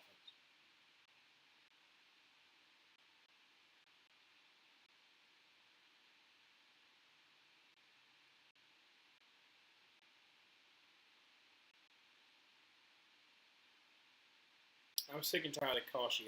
There's too many. There's too many of them. Too many daggone. We might be a dangerous division, a dog water division. I wish we were a dangerous division. But it is our dog water division. We are united in that. Exactly. We are united in the fact that we all can improve. There we go. Combine them together. We're all dog water, but we can improve. And improve we shall. Because, you know, we can't get much worse. We could, but hopefully not.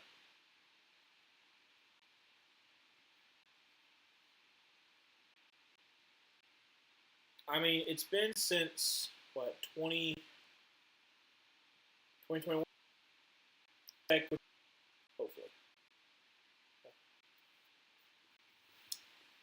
I think if the Panthers win 9 games as a division winner, then those kind of talks will subside for a little bit. But if anybody wins that division with 8 wins, then I'm sure those talk will only get worse. Yes, only the NFC South can hate on the NFC South. We are the ones who have to live with the most, with it the most. Everyone else has to watch it like it once or twice, maybe 4 times your team plays the whole division. Exactly. And we have it's a defensive minded game. It's I'm just gonna keep thinking about that. It's a defensive minded game. It's a defensive minded game. That's the reason why. That's the reason why we can't have any production on offense for Texas Tech. They just want to cause their fans pain. That's it. That's all. If once you accept that in your heart, then it's fine. For the 24-yard line, second down and 11.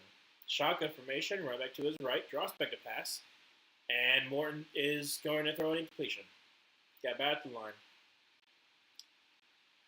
Third down 11, 14-24. Let's go in the third quarter. Still 6-0 in case you're wondering.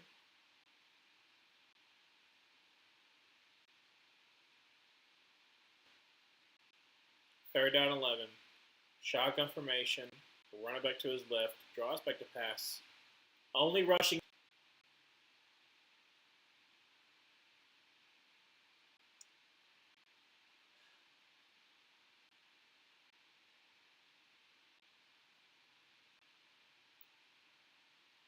Granted, Texas Tech is fifth in the FBS with 480 yards per game. Now, yes, this is also while they're up for the most part. They have given us about 90 so far. Return from the 30 of Texas Tech side, Oregon thank you for coming to play. Because Texas Tech's offense decided, nah, we're not going to do that. So, Dobie, well, I think it'd be different if it wasn't for the fact that the entire NFC West has played the entire NFC South. I've heard ways of making it fair for everybody. Yeah. And one scenario I heard being thrown out there is that if you were under 500 and the team with the most gripe has directly played that division, then they could get into the talk of taking the home spot. I guess that's also fair too. Going to be a handoff to the running back who gets about 2, so say down 8. So basically, it would take the head-to-head of every NFC West team. When you have like a dominant, if you have like a really, really dominant division, and then you have other ones that are kind of sputtering, like the Eagles are very much sputtering, so are the rest of the NFC South. So, yeah. Second down 8 from the 39-yard line. Shotgun formation with trips to the left, run back to his right. Going to check it out to the right back. He's going to have a little bit of swing pass action, and he's going to gain about 6. Be third down 2. But that only would go into effect if those divisions actually played each other and were between the ranges of spots 4 and 6. Effect, not the fact. I gotcha. Like I say, it makes sense. It makes sense. But I don't want it to change that much because I think like it's going to take away some of the beauty of division games. Shotgun formation, run back to his right, 2 tight ends to his right. Dante Moore throws a deep ball, and holy crap, that almost was caught by number 1. A little bit of a high pass. A little bit of a high pass by Dante Moore. 4th down and 2. You kick a field goal for his career long, or what are you going to do? Emmanuel, I don't want the NFL to turn into the NBA where divisions don't matter. I like it the way it is. Remember, within a 5-year span, 3 NFC South teams made the Super Bowl back-to-back, and all of them made an NFC Championship game. Exactly. Like I said, we're in our downward spiral years. The NFC West like that a couple times, especially with the Seattle Seahawks, too. So, like, we talk about that. Like, especially early 2000s, Seahawks were, like, 8-8, 9-7, that kind of stuff. Play should pass. And, oh, my gosh, it's 4th and 2. Dante Moore is going to try to get the first down, try to get blockers, and he is going to be just a yard short. Malcolm Rodriguez, thank you for doing that.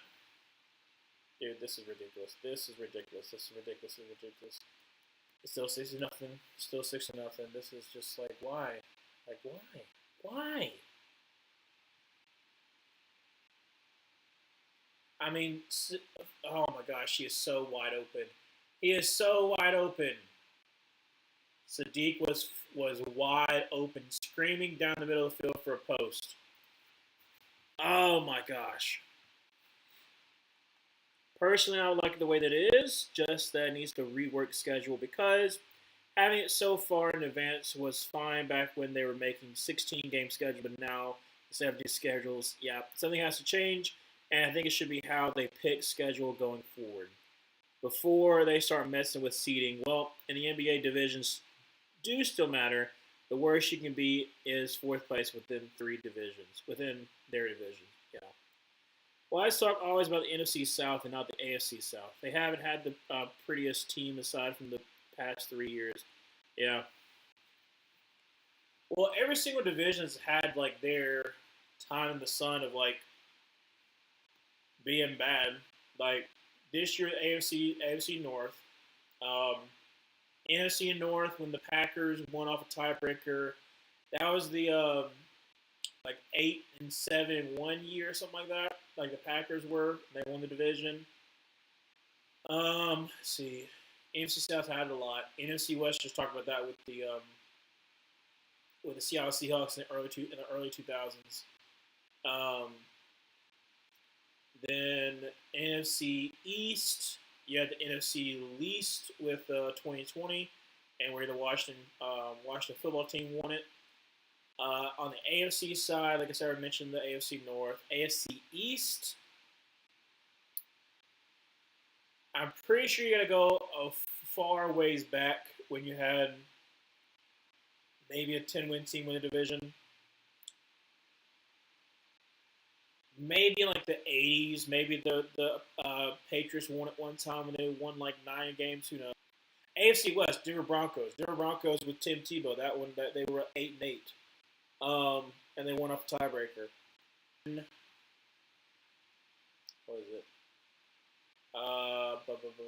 AFC South. Yeah, AFC South has also not been the best in years past. But yeah, no, it is what it is. It always is. Like I said, loses a yard, second and 11. This is tearing me apart. This is so bad. This is so bad. I can't wait for the next two games. Please be better than this game. Please be better than this game. Oh my gosh, second and 11. Well, let's see what happens because the first division that ever had these issues with AFC West, yep, and the Seahawks won the division with the 7 wins back in 2010. Look at the division now. And like I said, that's not just the 2010. Like they're like before then also the Seahawks had like 8-8 win seasons and they would win the division because the division was so bad. So yeah, much left of game. I'm losing my mind right now.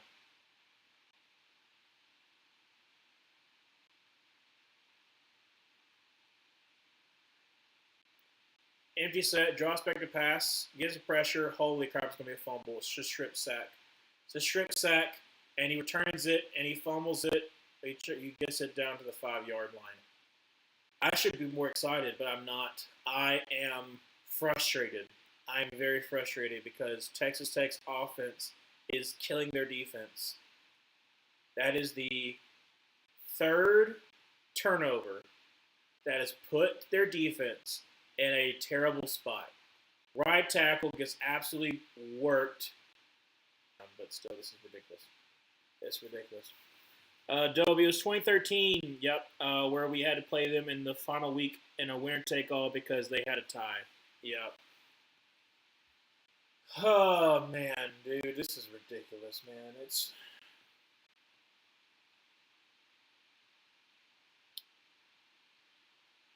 From the 6-yard line, pitch out to the right, running back is going to get in for a score.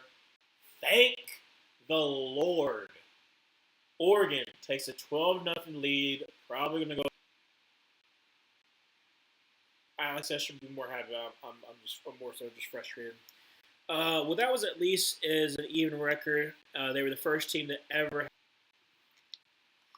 But I don't know. So they're just going to kick an extra point. Kick is good, so it's 13-0. Surprised you don't go for 2 there. But I guess it's like, you think they're going to get a field goal. There'll still be I don't know. I don't know why they didn't go for 2. Who knows when people do what they do.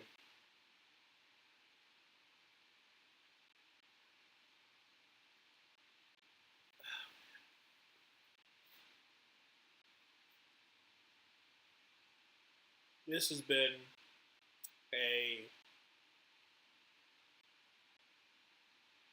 I can't even make any commentary about it. That's the thing that's ticking me off.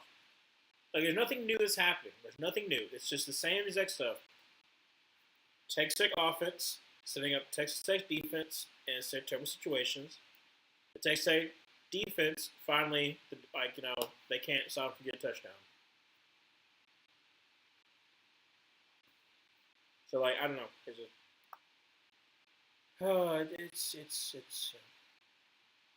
I don't know, dude. I'm nothing too that we're mentioning. We're talking about the teams that won it, but for the most part, most teams don't want it. So, and think about when this happens to a division, it's because it only happens to a single division because of how they all have these teams playing 2 specific divisions a year. Exactly. If you accidentally go up against like a juggernaut division, then it can suck for you really badly. But if can be about 2 whole division, they're up. Yeah. I mean, we've literally Panthers so far swept the Falcons, got swept by the Saints. Now we have 1 win against whatchamacallit. Now we have 1 win against you got swept by us. Split. Well, no. Yeah. split with the Saints. No, they won. Saints are playing them again. And then split with Tampa Bay. Then you have Tampa Bay, who, like I said, got split. It's frustrating. Very, very frustrating.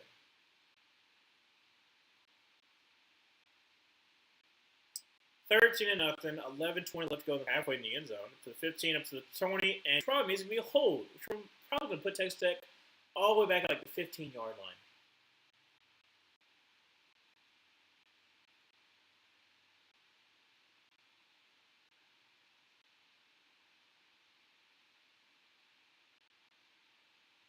It's been a very defensive-minded game. I've said it multiple times, but I'm going to continue to say it because basically it is. It's a defensive-minded game. This is just ridiculous. It is absolutely ridiculous.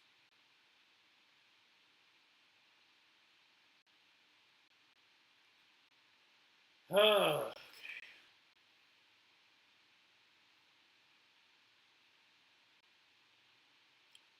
first down 10, 11:16 left to go in the third. All the way backed up at the 8-yard line. Shotgun formation, drops back to pass, got some time to go check it down to the running back, who's going to make one man miss and get it to about the 15-yard line. So nice gain there, about actually the 16-yard line. So nice gain there, about 8 yards. Second down 2.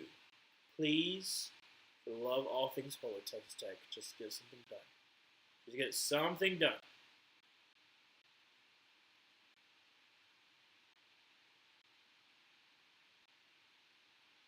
Shotgun formation, going to send number 3 to motion over to the right. Drops back to pass. Actually, now going to be a toss to the running back who's going to, depends on the spot.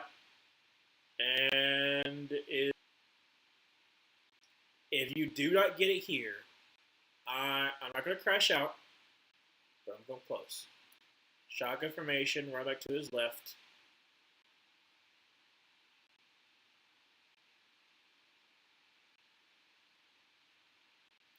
Going to be a handoff, and the running back's going to get the first down up to the 20-yard line. Thank you for not doing to 3 now. I about lost it.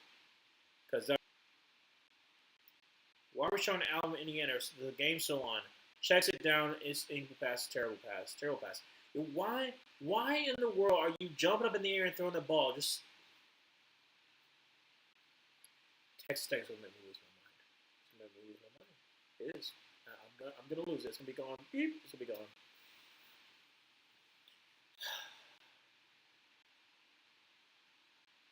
$9:51 left to go in the third quarter. Shotgun formation. Run back to his right.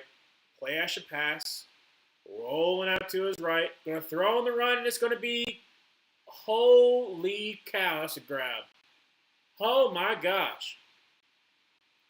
That is a spectacular grab at number 1. First down 10. Texas Tech finally got something. That's an incredible grab. Yep, looky there. 1 foot down. By Virgil. Gets a yard. Second down 9.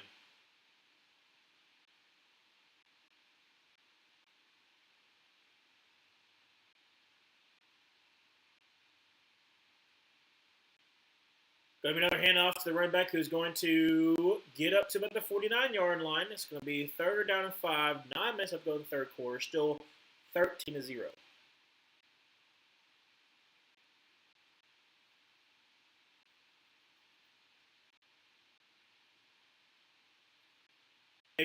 Running back to his left. Going to be a screen pass to the tight end who's going to get to the 50, and he's going to get the first down to the 45-yard line all the way down to the 42. Well, 43 is going to mark him. First down 10 for Texas Tech. Please get something out of this drive. Touchdown preferably, but get something out of this drive.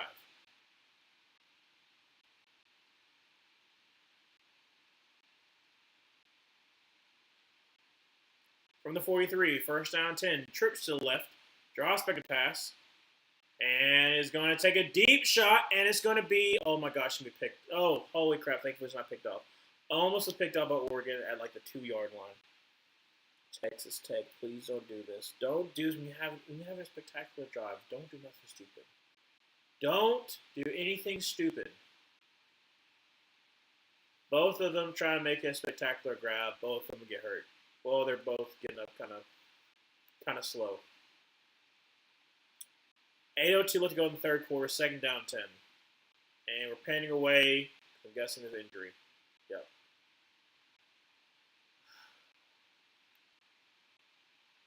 I swear. I swear. I swear. I don't know. I am hoping and praying that. I feel like I'm sponsored by Dr. Pepper right now. Sorry about that.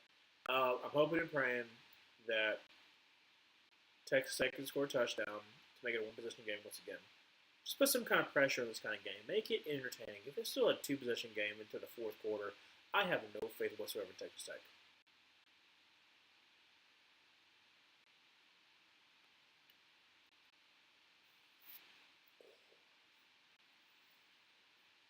Uh,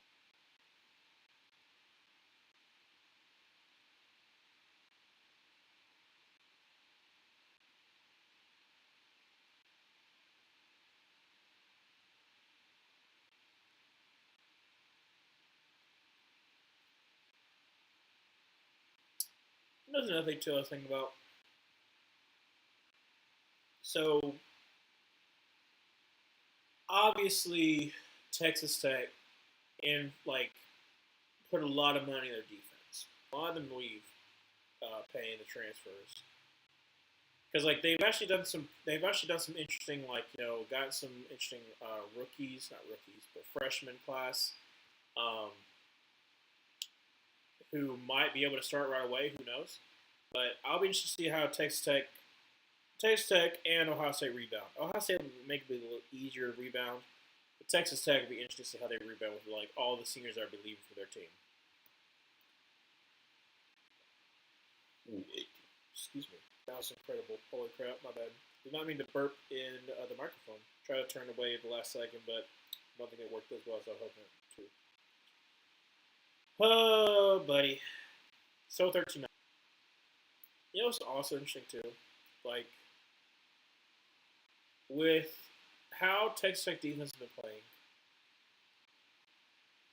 I don't feel great about Oregon versus Indiana or Alabama if they do win, because both these have great defenses as well. And so if you can't run up against them, Mel Kiper having Dante Moore number 1, Fernando Mendoza number 2, and Ty Simpson number 3. All right, so no toss the running back, and he's gonna lose about 2 yards. He got stonewalled. Oh my gosh! It's third and 12 or 11. They're not even set up. And you have two people blocking the same exact person. What are we doing? What are we doing? It's really taking me off. Third and 11 from the 44-yard line. They're also not in field goal range, by the way. Just thought to mention that. Draws back a pass, rushing 4, throws, and that's caught by tight end who is going to get close, but I don't think he gets it. I think it's going to be 4th and about 1. Bro, stop doing the two hanging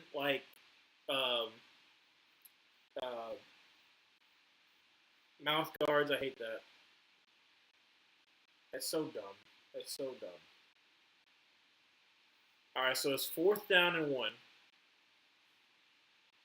6:50 left to go in the third quarter, so there's plenty of time. But oh my gosh, Texas Tech. You're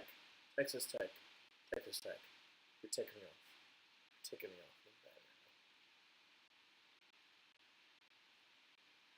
All you need is a yard.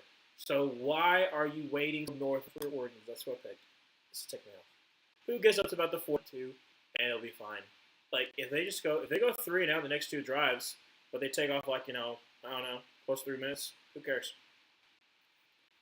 If I'm Texas Tech's defense, I'm so demoralized right now. Because you have done everything you possibly can do. Everything you possibly can do to limit Oregon. And you still get no help. You get no help whatsoever. It's still a big old goose egg Right there. 3rd and 1. Bunch to, well, not bunch anymore, never mind. Pistol formation. Gonna be a hand, actually gonna be a keeper. And rolling out, Dante Moore is going to try to get the edge, and he's going to get the edge. Picks up about 3 yards on the play. Well, actually, 2 yards on the play. First down, 10 for Oregon. 5:20 left to go in the 3rd. Still 13. Still 13 to take. Not a single thing.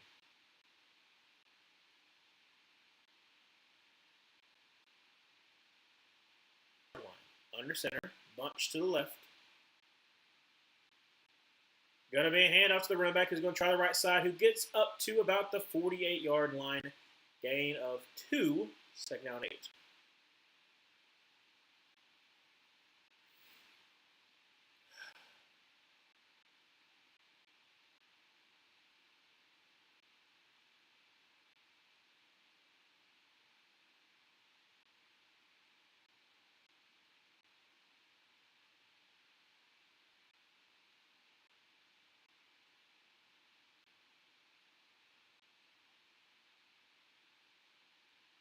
Gonna be a keeper by Dante. It's me 3rd down about 3. I feel awful this game. Shotgun formation. Gonna be a handoff to the running back who is going to got like 2. So it's gonna be 4th and 2. It was 3rd and 4, by the way, so 3rd and 3. So it's gonna be 4th and 2. What you gonna do? 4th and 2.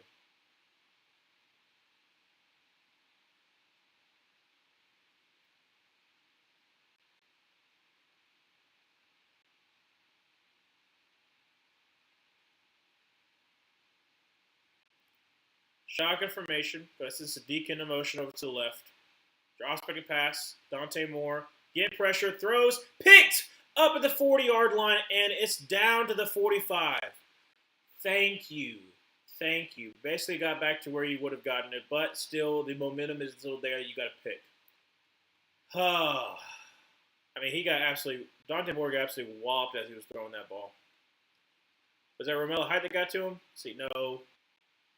Yeah, David Bailey hit him. I mean, he was working. Dude, Isaiah World's draft stock is plummeting right now. He can't handle Isaiah World can't handle either David Bailey or Romello Height. He did the first drive for Romello Height, and then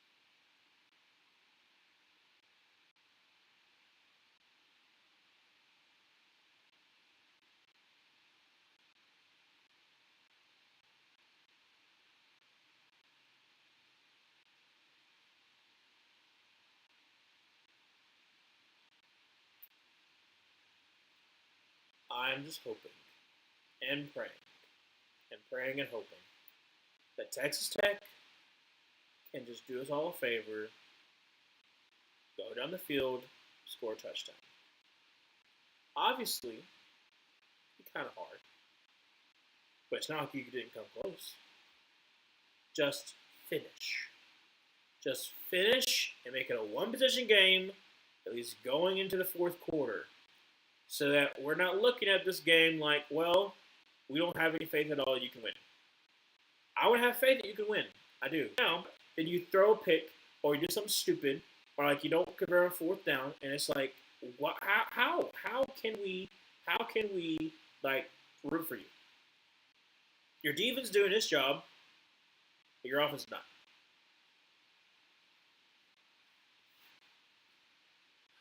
Is this another Kalshi ad? I think it's another Kalshi ad. You can trade on it. Yep. It's another Kalshi ad. What do you mean? What do you mean exactly? There, Emmanuel. Because, like I said, the game doesn't start until later on in the night. Georgia versus, not happen by accident. Yeah, if all of them do lose, then I guess that's something right now. But so far, it's not been like that wild. Even in this game, it's like no, like the Texas Tech defense has still been Texas Tech's defense, just their offense has not been. Running back goes to the right side, gets about 4 yards, second down 6. Like, if Indiana loses to Alabama, then Ole Miss beats Georgia, then absolutely you could say that. But I really don't think it's going to happen. False start on the right tackle. Hurting. Just looking at McGuire's face, and he's just like death eyes. Death eyes, like right here, just like death eyes right now. Like, this is ridiculous. Your offense is supposed to be explosive, and right now you have 141 total yards. 141 total yards. And you know what just happened again? Being second down 6. You know what it is? It's second down 16.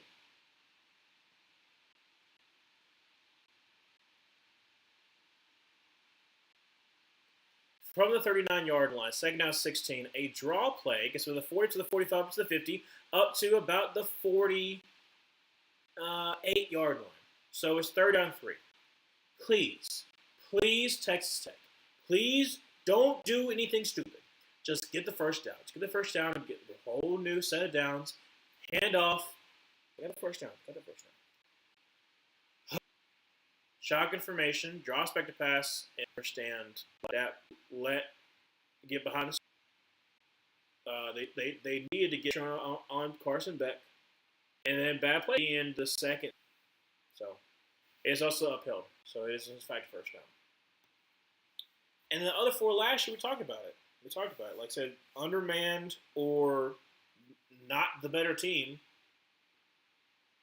In no way is Arizona State the better team. I think the narrative is a little bit bad.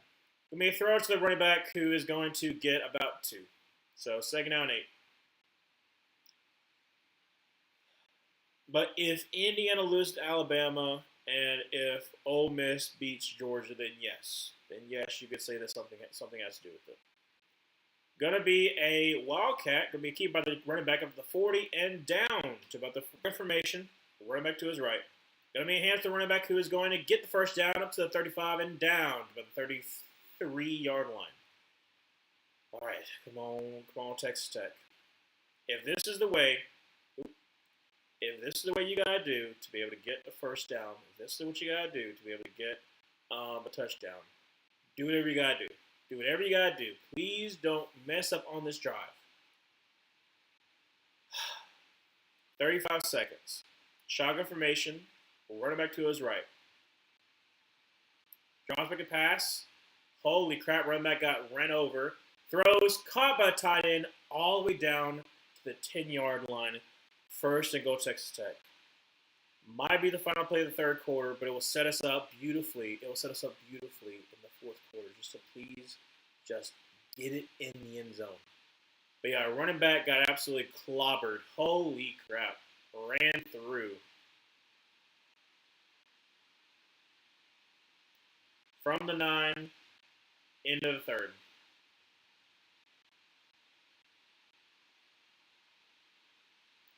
All right, Texas Tech, you got the momentum.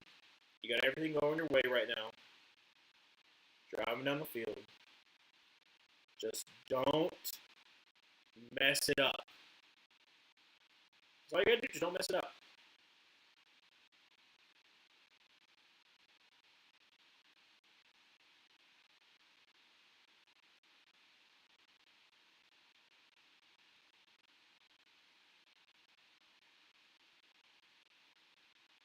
Other thing too that I want to specify.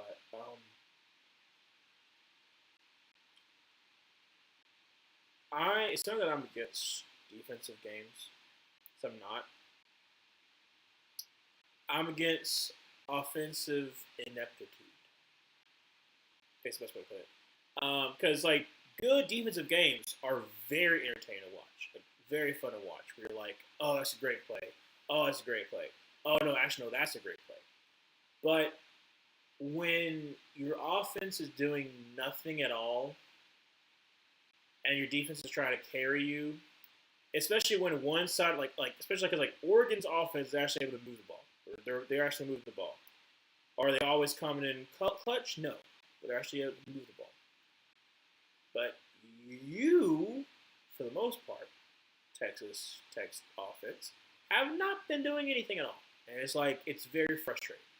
So that's what I'm saying. Is like I'm hopeful. I'm hopeful that they can score a touchdown. You can make it a one-position game in the fourth quarter. Your defense being rejuvenated with the fact that finally they're getting some help. And get a stop, a key stop, and make it an interesting drive for you. That's all I'm hoping for. That's all any of us are hoping for, is just to make it a good game. Because right now it's a very Oregon game.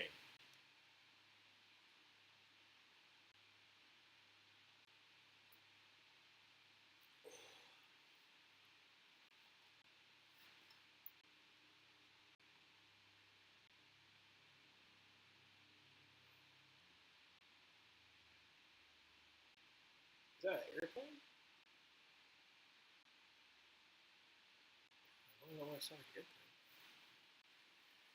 airplane. Okay. About to be back. Shotgun formation, run back to his right.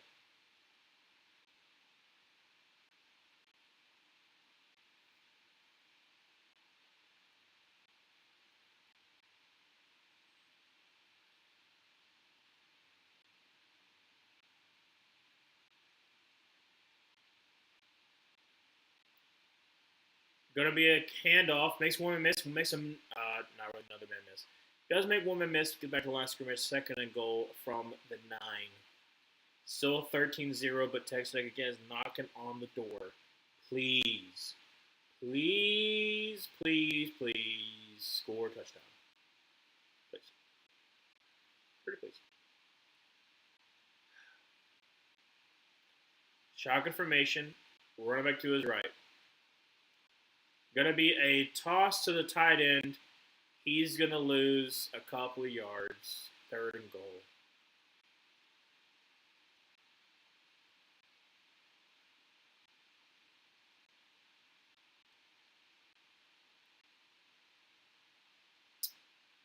It'll be third and goal for about the 10-yard line. Please, Texas Tech. Don't do the stupid crap. So apparently he got back to the 9-yard line.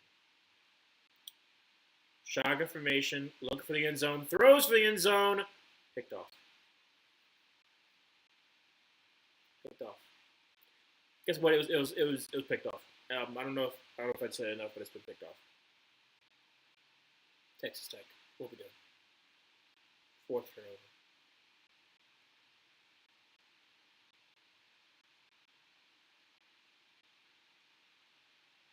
They're in double coverage, by the way, too. Not even close to the right read. Actually, no, it was the right read. It's just the cornerback went off his guy.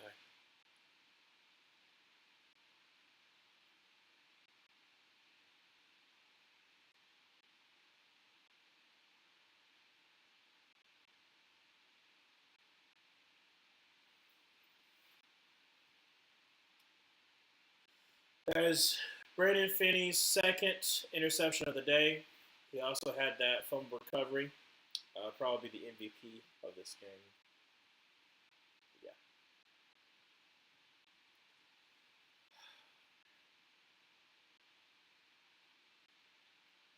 It's a sad time.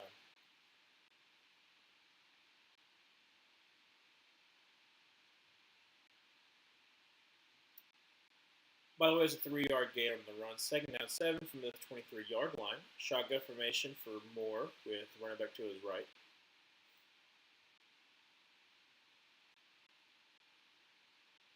Gonna be a toss out to Moore. Running back is going to try the right. Normally, this game sucks. Yes, Emmanuel. Yes, it does. It sucks.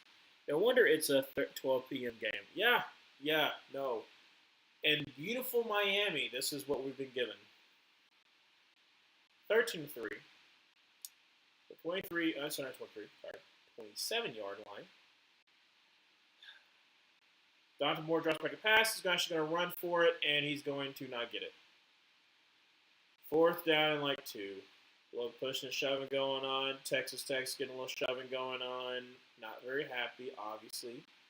I can understand you being upset because you've done everything in your power to limit it to 13 points, and your defense is giving you nothing, but the game's not over. Okay? It's 12 minutes left to go in the fourth. Only a two-possession game. Only a two-possession game. Also, that right tackle for Oregon, such a dick move to blindside block somebody. I think they might have been offsides. Holy crap. Oh my. Texas Tech. Did you just get offsides on the fourth and one? Did you just go offsides on a fourth and one? Oh my God. Oh my God. Oh my God. I don't even care about either one of these teams. But you have got to be kidding me. He's clearly offsides. Clearly offsides. How? Oh, if I was the coach, I'd be I would have been out.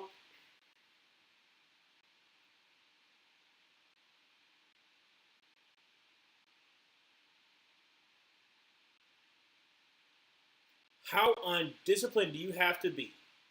How undisciplined do you have to be on a fourth and one?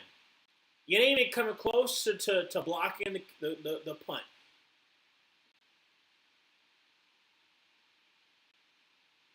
Hand off to the running back, gets about 3 yards, second down 7 once again. Clock will continue to run. At the very least, it'll be over 2 minutes that, oh my gosh, it's taking me off.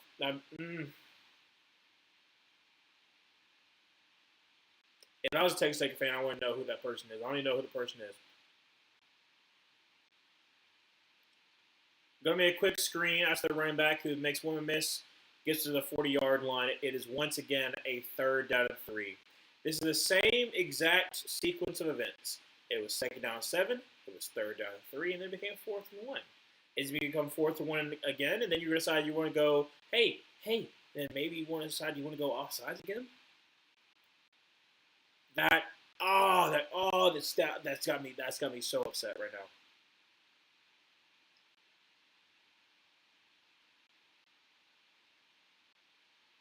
From the 40-yard line, 3rd down and 3, easy first down to the 50.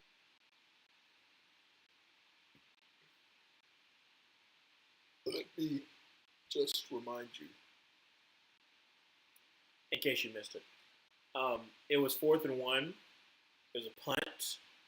Would have gotten the ball back at about like the 35-yard line. But now it's 1st down 10 at the 33-yard line. Shotgun formation, 1st down 10 for Oregon. 9:35 left to go in the game. Play action pass, and gonna run. Gets up at the 30-yard line. Good for Dante Moore. Got about 3 yards there. Ravella Height with the pursuit.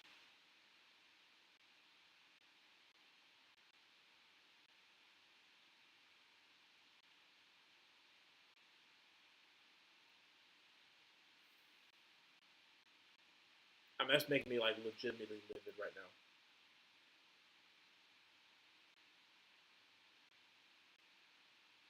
From the 30-yard line, shotgun formation, and up to the running back off to the right, and he is going to get nothing. Great gang tackle right there by Bailey and number 13.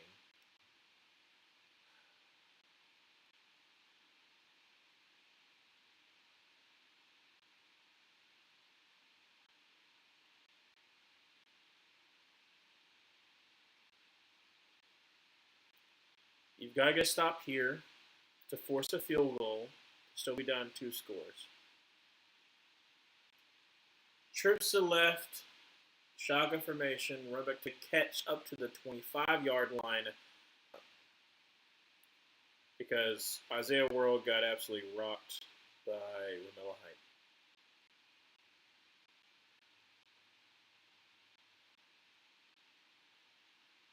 Right tackle for Oregon's down. That's why there's a stoppage in time. 8:02 left to go in the fourth.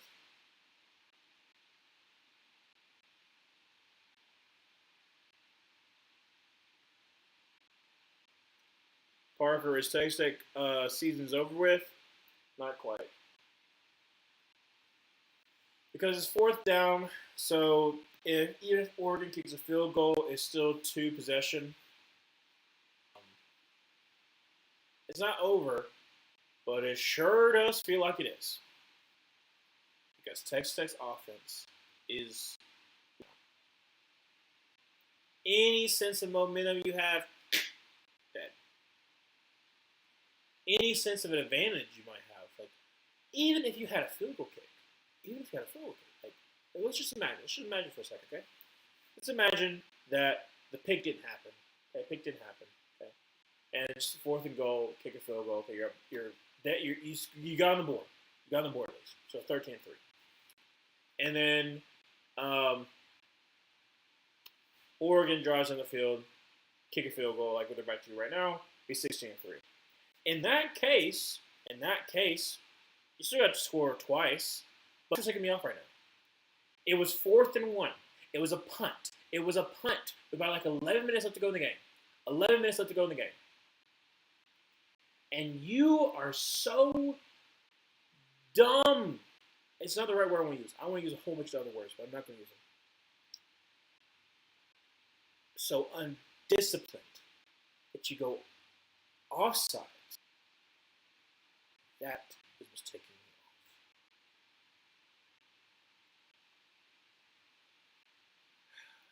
off. I like Joey McGuire, Parker. I really do. I like Joey McGuire. I think he's done a really good job.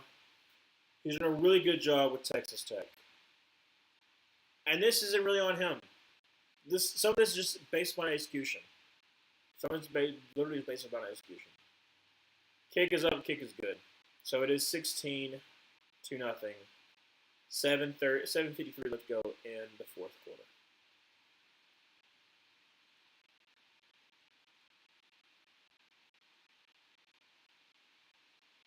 Yeah, Braden Finney for sure is the MVP right now. Had the pick, two picks, and also the fumble recovery.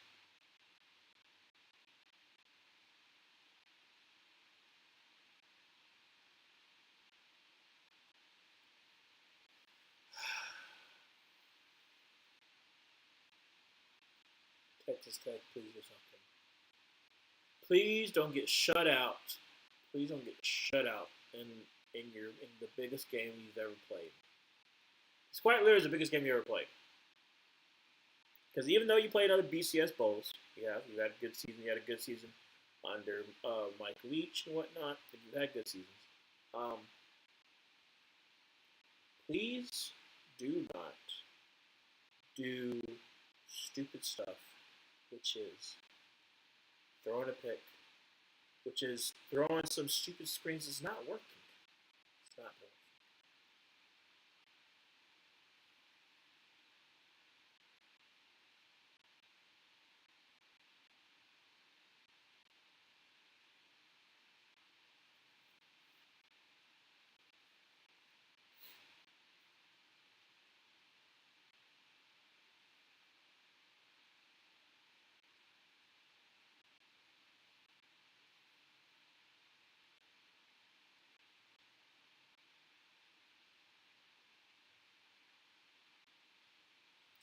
Shotgun formation, drops back a pass, checks it down. Awful, awful pass by the quarterback, and it's incomplete.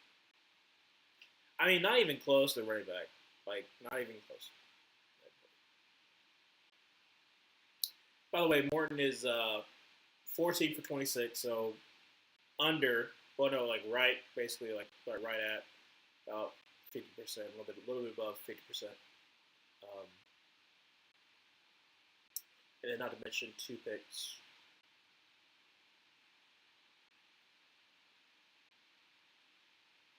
Also, in case you're wondering, it is second down, but it's not second down 10 anymore because, maybe, possibly, we have a pre-snap penalty by Texas Tech. Haven't seen that one happen before, have we? No. Second down 15. Shotgun formation, drops back a pass. Texas Tech is going to throw across the middle to the tight end, who gets up to about the 28-yard line. So it'll be third down and about 6 or so. maybe, possibly. Shotgun formation. Run back to his left, drops back to pass. Morton is checking down his running back. Makes two-man miss. Still going to be 4th and 5. Oh my gosh. 4th and 5. This is essentially the game. Essentially the game. Right here, right now. With 7 minutes left to go in the game. 4th and 5 at your own 25? No, 30-yard line, sorry. Shotgun formation, draws back to pass, and is going to get sacked. It'll be 1st and 10 for the 25-yard line for Oregon. Bro, this is ridiculous. This is ridiculous. I mean, I'm glad I picked Oregon now. I guess that was good. But, yeah, how?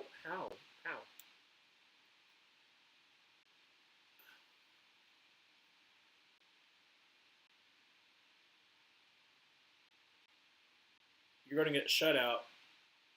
Well, right now, you still have a chance of scoring. So, still got like about a little bit less than 7 minutes, but you still got some time to score. 16-0. You got about 200 total yards.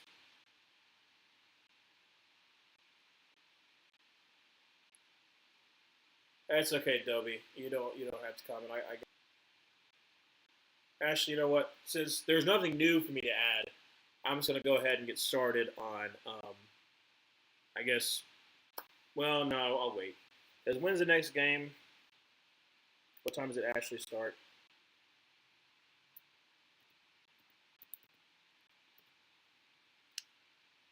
All right, so I got like basically like an hour. All right, I'll do it then. I was about to, get started on some stuff. If I got like an hour before it starts, like I've got time. Actually, you know what? Since we're taking a little bit of a break, and since you can also see my screen right now, not a lot, but you still see some of it. Let's go through it. So you've got Dante Moore is 26 for 33. Does have that pick, but has 233 yards. Morton is 16 for 28 for 127 yards and 2 interceptions. Running the ball for Oregon has been really rough. They got the best rusher has 9 carries for 25 yards. And just look at that. Look at that. 13 in first downs compared to 9 first downs. Total yards, look at that. Under 200 because of that sack. Under 200 because of that sack.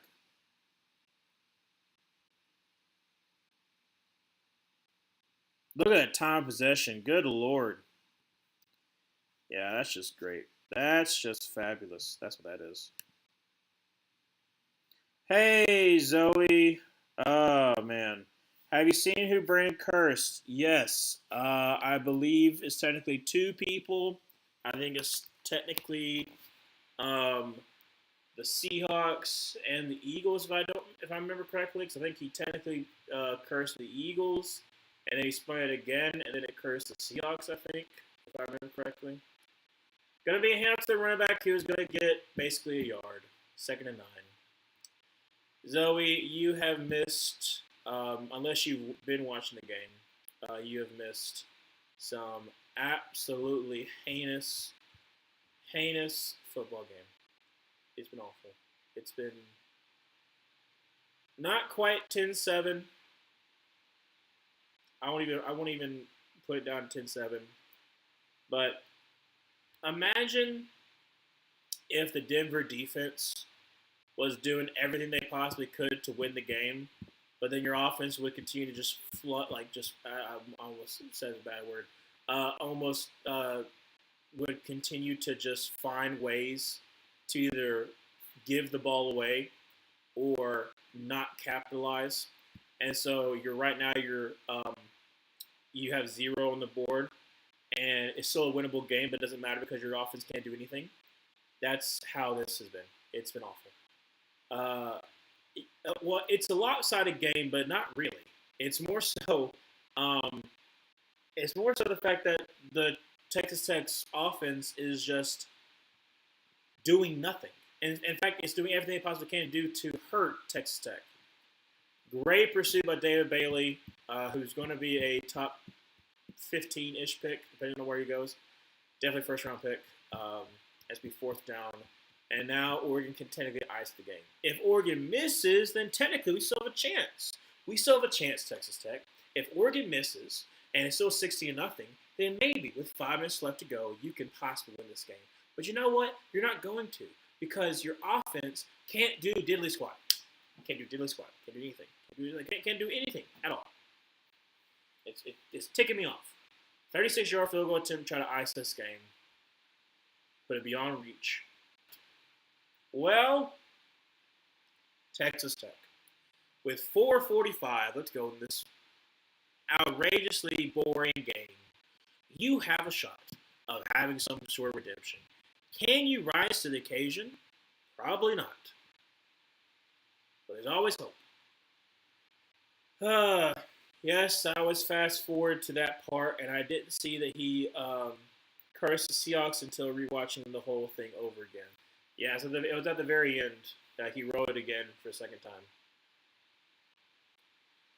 So it's the offense versus defense. Both it's the same team's offense and defense. Yeah, like Oregon's offense actually move the ball like through the air. They can't really run the ball, but they can move the ball through the air. But it's been the turnovers. Like there's been 4 turnovers by Texas Tech. 2 picks and 2 fumbles at this point in time. One of the picks happened when Texas Tech was 3rd and goal. It was 3rd and goal, and you could have kicked the field goal to make it a little bit easier for you, but you threw a pick. Other one was a pick that set up a touchdown, and then the fumble set up a field goal. When it was 6-0 for a while. It was 6-0 for a very long time. So yeah, it's been awful. It was 3-0 for a very, very long time. It was 6-0 for a very, very long time. And we're thinking like, holy crap, we're gonna have to deal with this for forever. But Oregon's just kind of just hung in there, just like do what they're supposed to do. Yeah, no, a lot of mistakes, but it's frustrating. It's so frustrating, so frustrating. I hate when he rolls it again. It's not cool. Yeah, Adobe. I mean, I was going with the 49ers anyways because I want my prediction to be right. It's with different teams. But if the 49ers win, they'll be 13-4, and that's what my prediction was. I believe 13-4. Then the first overall seed in the NFC. Nice, that's correct. And then we play the Seahawks for our first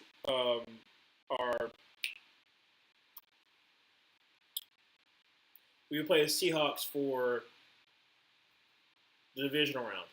And I want another shot at the Seahawks. I said it before, I said it again. I want another shot at the Seahawks. Because with how Sam Darnold's been playing, I want another shot at them. Just don't make... It is atrocious there, Zoe. It's been awful. But hopefully the next 2 games we have won't be as bad. Because we have Indiana versus Alabama. With as awful as this game is, I'm just looking forward to the other 2 games. I think it'll be really good. Please don't let me down. Because last night was a really good game. Oregon subbing in very, very late, which they can. Take the sweet, precious time. Drain the clock while they're doing so. Very smart decision by Dan Lanning. Shotgun formation after that gain of 6. Drops back to pass. Throws on the field. Caught by a tight end who is going to be out of bounds. Depends on the spot if he's going to get the first down or not. They're going to give it to him. So 4-3, but clock continues to run because it was pushed out of bounds behind. 208 total yards by Texas Tech so far. 208. Not great. From the 30-yard line, draws back to pass, got plenty of time, takes a deep shot down the field, and it's going to be incomplete. Now, kind of surprised they didn't call pass interference, which I will grant. In last night's game, they didn't call a lot of penalties, which is fair because of what happened the last time that Miami and Oregon. That's definitely pass interference. How is it not pass interference? How is that not pass interference? But I think the reason why they didn't want to call penalties for the Miami Ohio State game was because of how that game ended the last time they played, where Miami thought they won, but then a last-second penalty for pass interference caused them to lose the game. Throw by Texas Tech, I mean, nowhere even close to anybody. 3rd and 10. 3:33 left to go in this fourth quarter. 16-0. So technically, a way for Texas Tech to do well, but yeah.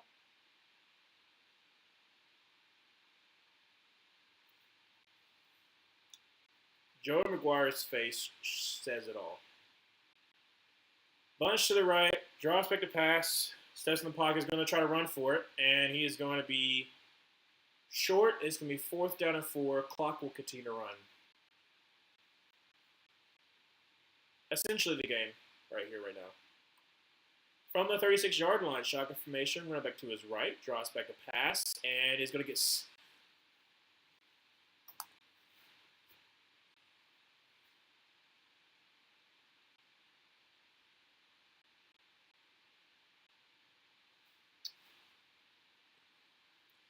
Now, the left tackle.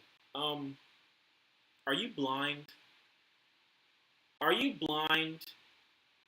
What are you doing?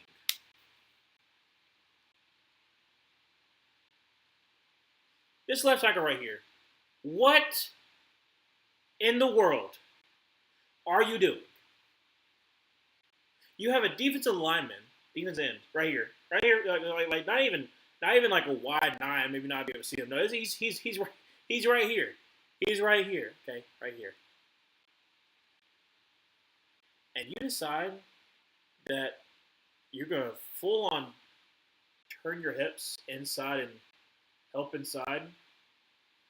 There's a defensive end right here. What could you possibly be doing? What could you possibly be thinking who's going to pick up that defensive lineman? It's a free shot at your quarterback. Not even close. Not even close to having anybody lay a finger on a defensive end. That is your guy.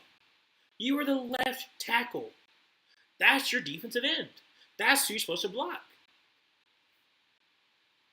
And what call is there possibly to give you any benefit of the doubt? What call could there possibly be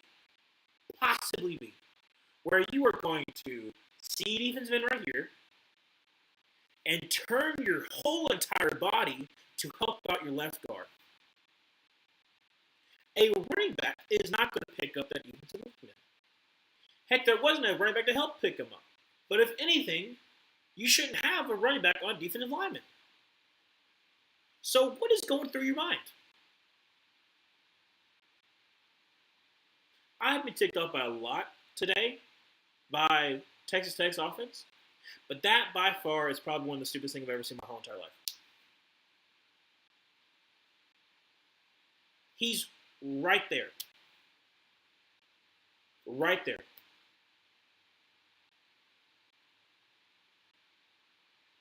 Free shot on your quarterback. It's 4th down. Doesn't even matter.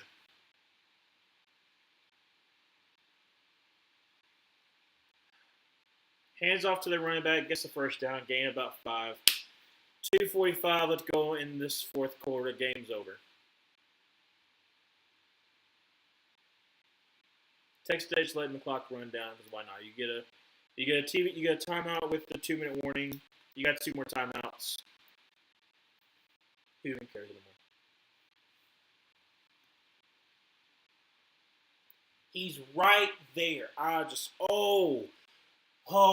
There's been so many stuff that Texas A&M has done. Not Texas A&M, I can't say Texas A&M. Texas Tech has done this. Take me off. Like that. Oh my gosh. Zoe, you weren't here going to happen. But it was 13-0, Zoe. It was 13-0. It was 4th and 1 with 11 minutes left to go in the game. So still very reasonable. Texas Tech could come back in this one. 4th and 1. Okay. Oregon's in the process of punting the ball. Okay, they punt the ball. But you see, before the punt's about to happen, you see a Texas Tech player. It's kind of like, moseying his way around the line of scrimmage. Kind of moseying his way around it. And you're like, what is he doing? And the punt happens. We see a flag come out. And as soon as I saw a flag come out, I was like, ain't no way.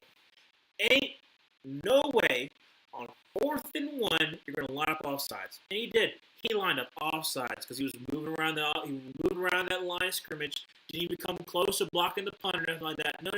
Just lined up offsides. Instead of being a 1st and 10 for Texas Tech at like the 35-yard line because that's where the punt basically went. No, it's a 1st down 10 for Oregon. And the next two plays, the second play, like basically the running back runs all the way down to the 35-yard line. And it ticked me off. Oh, it got me so heated because I'm like, how could you be so undisciplined to not think, hey, I'm not going to be blocking this thing. So how about I not line up off sides and cost my team a chance at all? Because then it drained 3 more minutes off the clock. Made Oregon had to kick a field goal to go up 16-0 with like 8 minutes left. So like instead of getting the ball with like 11 minutes left to go in the game and being down 13-0, they do. I don't remember who it was. The stupidest thing is just get offsides. That's what's taking me off. It's like it's incomparable. It makes no sense why Texas Tech is doing some stuff they're doing. Makes no sense. And some it could be a coaching thing. It can be a coaching thing, but like I don't understand. Like how dumb do you have to be to make some of these plays? Lining up sides on a 4th-and-1 makes no sense. No sense. Not blocking a defensive end that's right there in front of your face on 4th down makes no sense. And it's ticking me off. It's ticking me off right now. And I need a deep cleanse. Hopefully, in about 40 minutes, when Indiana and Alabama play, will be a better game because holy crap, I'm losing my mind right now. It's the first game in a 3-game slate. They've already punched Oregon in because there's no way that Oregon could possibly lose right now.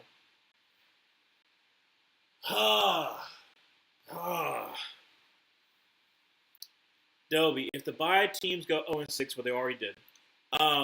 These past 2 years, they will make no more buys in college. Irish and 3 other teams can now get in. I hate how often the phrase "neither team wants to win this game" is true. At least Oregon wants it more. Hands off to the running back, gets about a yard. Not even really that. 3rd down 7. Clock stops as a timeout for Texas Tech. But it's like.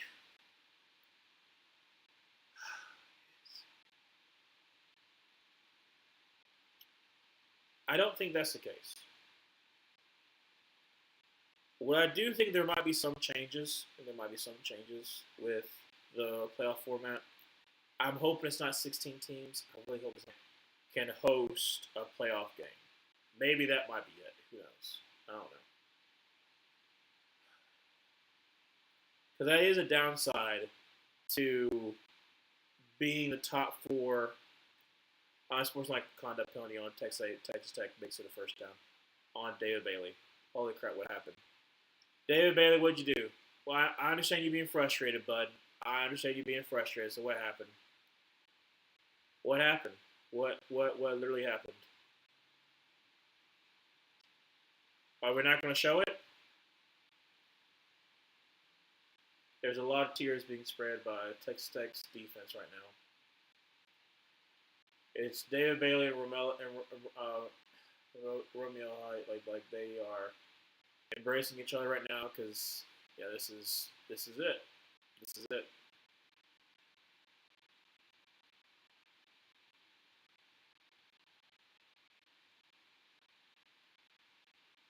If you're Texas Tech defense, you did everything you possibly could do.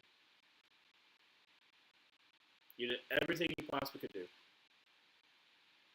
and it didn't matter.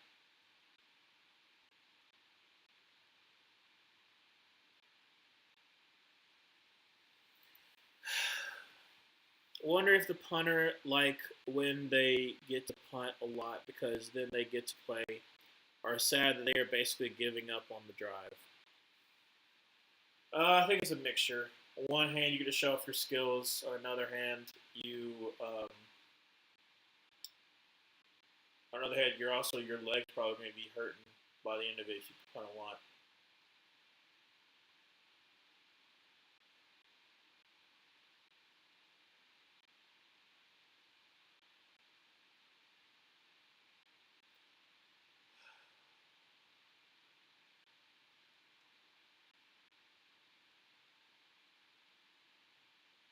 I'm so frustrated.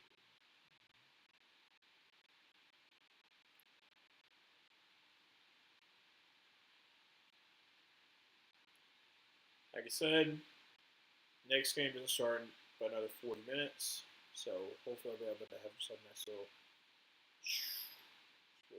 wins. But Texas Tech is just it's so frustrating, so frustrating. If I was a Texas Tech fan, holy crap, I'd be losing my mind right now. Not on your defense. Your defense is doing everything you possibly can do, but your offense, holy crap. Putting up 0-0.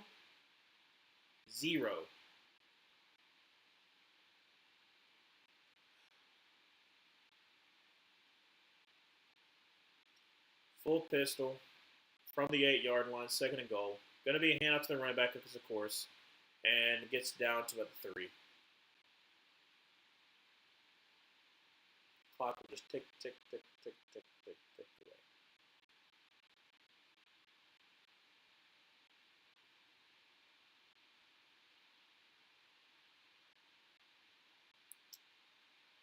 Right now it's 1:25. There's about 22 seconds left to go on the play clock, so we'll snap the product for 1:05 left to go on the clock.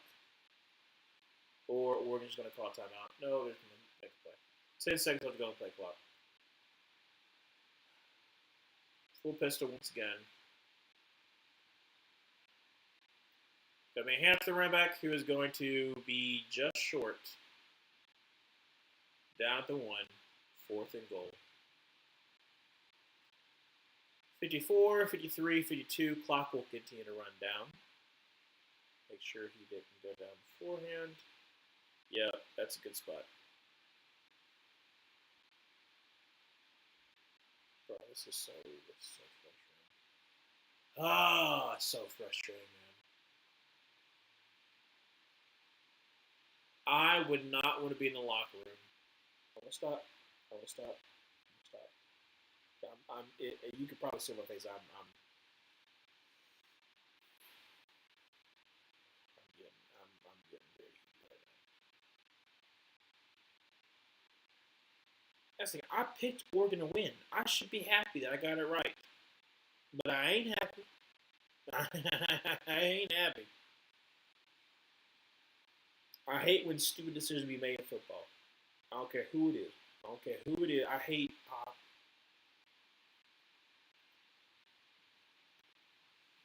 20 seconds left to go in this game. 16-0.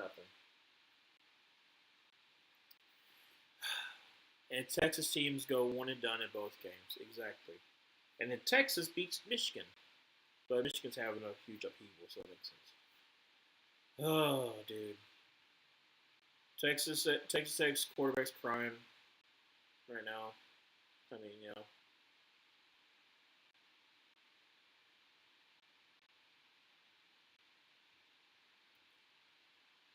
Dante Moore under center. Fourth and goal from the 1. Gonna be a handoff to their fullback who gets in for the score. add on top. 22-0 soon because it's more like a bye month. Yeah, I don't know. I'm still of the belief that I think it's a little too soon to tell there, Cameron. Um, like I mentioned it before, and I guess I can talk about it some more now, or kind of recap what I said before. But last year, I mean, two of the teams are limping into the playoffs, or when I say more so limping into the playoffs, I mean like should they have gotten by? Like Boise State, should they have gotten the bye last year? Probably not. But based upon how the rules were, they got the bye, and then they got beat by Penn State. So it's like, okay, it's understandable. Arizona State almost beats Texas. Was Arizona State a better team than Texas? Not on paper, but did the bye probably help them? Sure. But like I said, I think that people are only looking at the record of 0-6 and not looking at like either how the teams lost or who the teams were. Because like in no ways Boise State should be thought about like, oh well, this person who had the bye. Well, yeah, this person had the bye based upon like how it was formatted last year, and they weren't that good team outside of Genty, so they got blown up by Penn State. So then you have that. Then Arizona State almost beats Texas, and they're seen as the lesser team, but they almost beat Texas. So if they had just beaten Texas, then like I said, there's a close game. Then it wouldn't really matter. Georgia against Notre Dame. Georgia was starting Gunnar Stockton his first start ever, and he was coming to the game hurt because he had injured himself against Texas in the SEC championship game. Like he had to come out of the SEC championship game. Carson Beck with basically like a broken arm had to come in, hand the ball off for them to score against Notre Dame, which ended up going to the national championship game. Speaking of national championship game, Ohio State gets the revenge against Oregon, where yes, granted you can be looking at that one, but like that one was kind of wild. Yeah, Oregon comes in undefeated, won the Big Ten championship game, didn't have to go against Ohio State a second time until that Rose Bowl game, and then Ohio State gets out to a big lead, and there's no chance for Oregon to come back. Like everything went wrong for that game, and so you got Ohio State was livid because they lost to Michigan. That cost them a chance to go against Oregon again in the Big Ten championship game to try to get their revenge. So that had been brewing after they had also whooped the dog mess out of Tennessee. So, like I said, I think there's something to it where it's like, okay, like there's some excuses for each one where it's understandable, not because of them getting a bye, but because of the team that either they were or who they played against. Ohio State versus Miami. Ohio State coming in, a lot of people kind of consider, like, are they as strong as they were last year? Some people said yes, some people said no. The things that were coming up with Ohio State were, one, are you able to get after Carson Beck? Because if you can put Carson Beck in difficult situations, then you can force him to commit some turnovers. Were they able to do that? No. Secondly, you have a redshirt freshman quarterback, so you need to make sure that you can put him in, better situations. They could not run the ball to begin the first half, and some of that really wasn't based on execution, but basically because of the fact that what was being called by Ryan Day. Thirdly, Ryan Day taking over play calling that hasn't been calling plays the whole entire season. It's going to be a little rusty. So, like I said, there's some understandable reasons why they lost, other than it being because they have a bye week. I think people look at what's the word I'm looking for? It's not causation. What's the word I'm looking for? It's when it's the phrase whenever all things seem to have a common thread. They seem to have a common thread, but it's I don't even though they might have all something related, it might not be the reason why it's all happening. I can't remember what I'm thinking of, but in that news, Grampy Phil announced his retirement again. Ah, really? Okay. Causation or correlation. There we go. Thank you, Dobie. I was losing my mind on it. But that's what I'm saying is like I don't think necessarily like so for Texas Tech, like your defense has been your strength all season. All season. Been your strength all season. Your defense was a strength in this game. What did the bye hurt the defense? No. Your offense has been helped out tremendous for not giving away turnovers. And you gave away 5. Well, 4, but whatever, I think you gave away at least 4. In the worst possible time. Say yes for one, but not for the other. If the defense is able to step up and still do its job, why didn't the offense? Is that because of the bye? Then why didn't the bye affect the defense? Yeah, I think it's a very strange coincidence there, Cameron. I just think that a lot of people will look at a stat, and a stat can be important, but without context, it can very much drag the narrative in the way it shouldn't be. Like I could say someone is undefeated. I could be 2012 Notre Dame. 2012 Notre Dame. Dude, they're undefeated. They're going against a team that lost one. Not even looking at who the team is, just based upon the person's undefeated, the other person's not undefeated. Then maybe they should be better. But then you look at both teams, and it's Alabama versus Notre Dame. Alabama, who's at that point had won 2 of the last 3 national titles. Notre Dame, who didn't have a cupcake schedule, but didn't have as hard a schedule as Alabama had that year. Didn't have a conference championship game like Alabama had that year against a very, very good, very great Georgia team.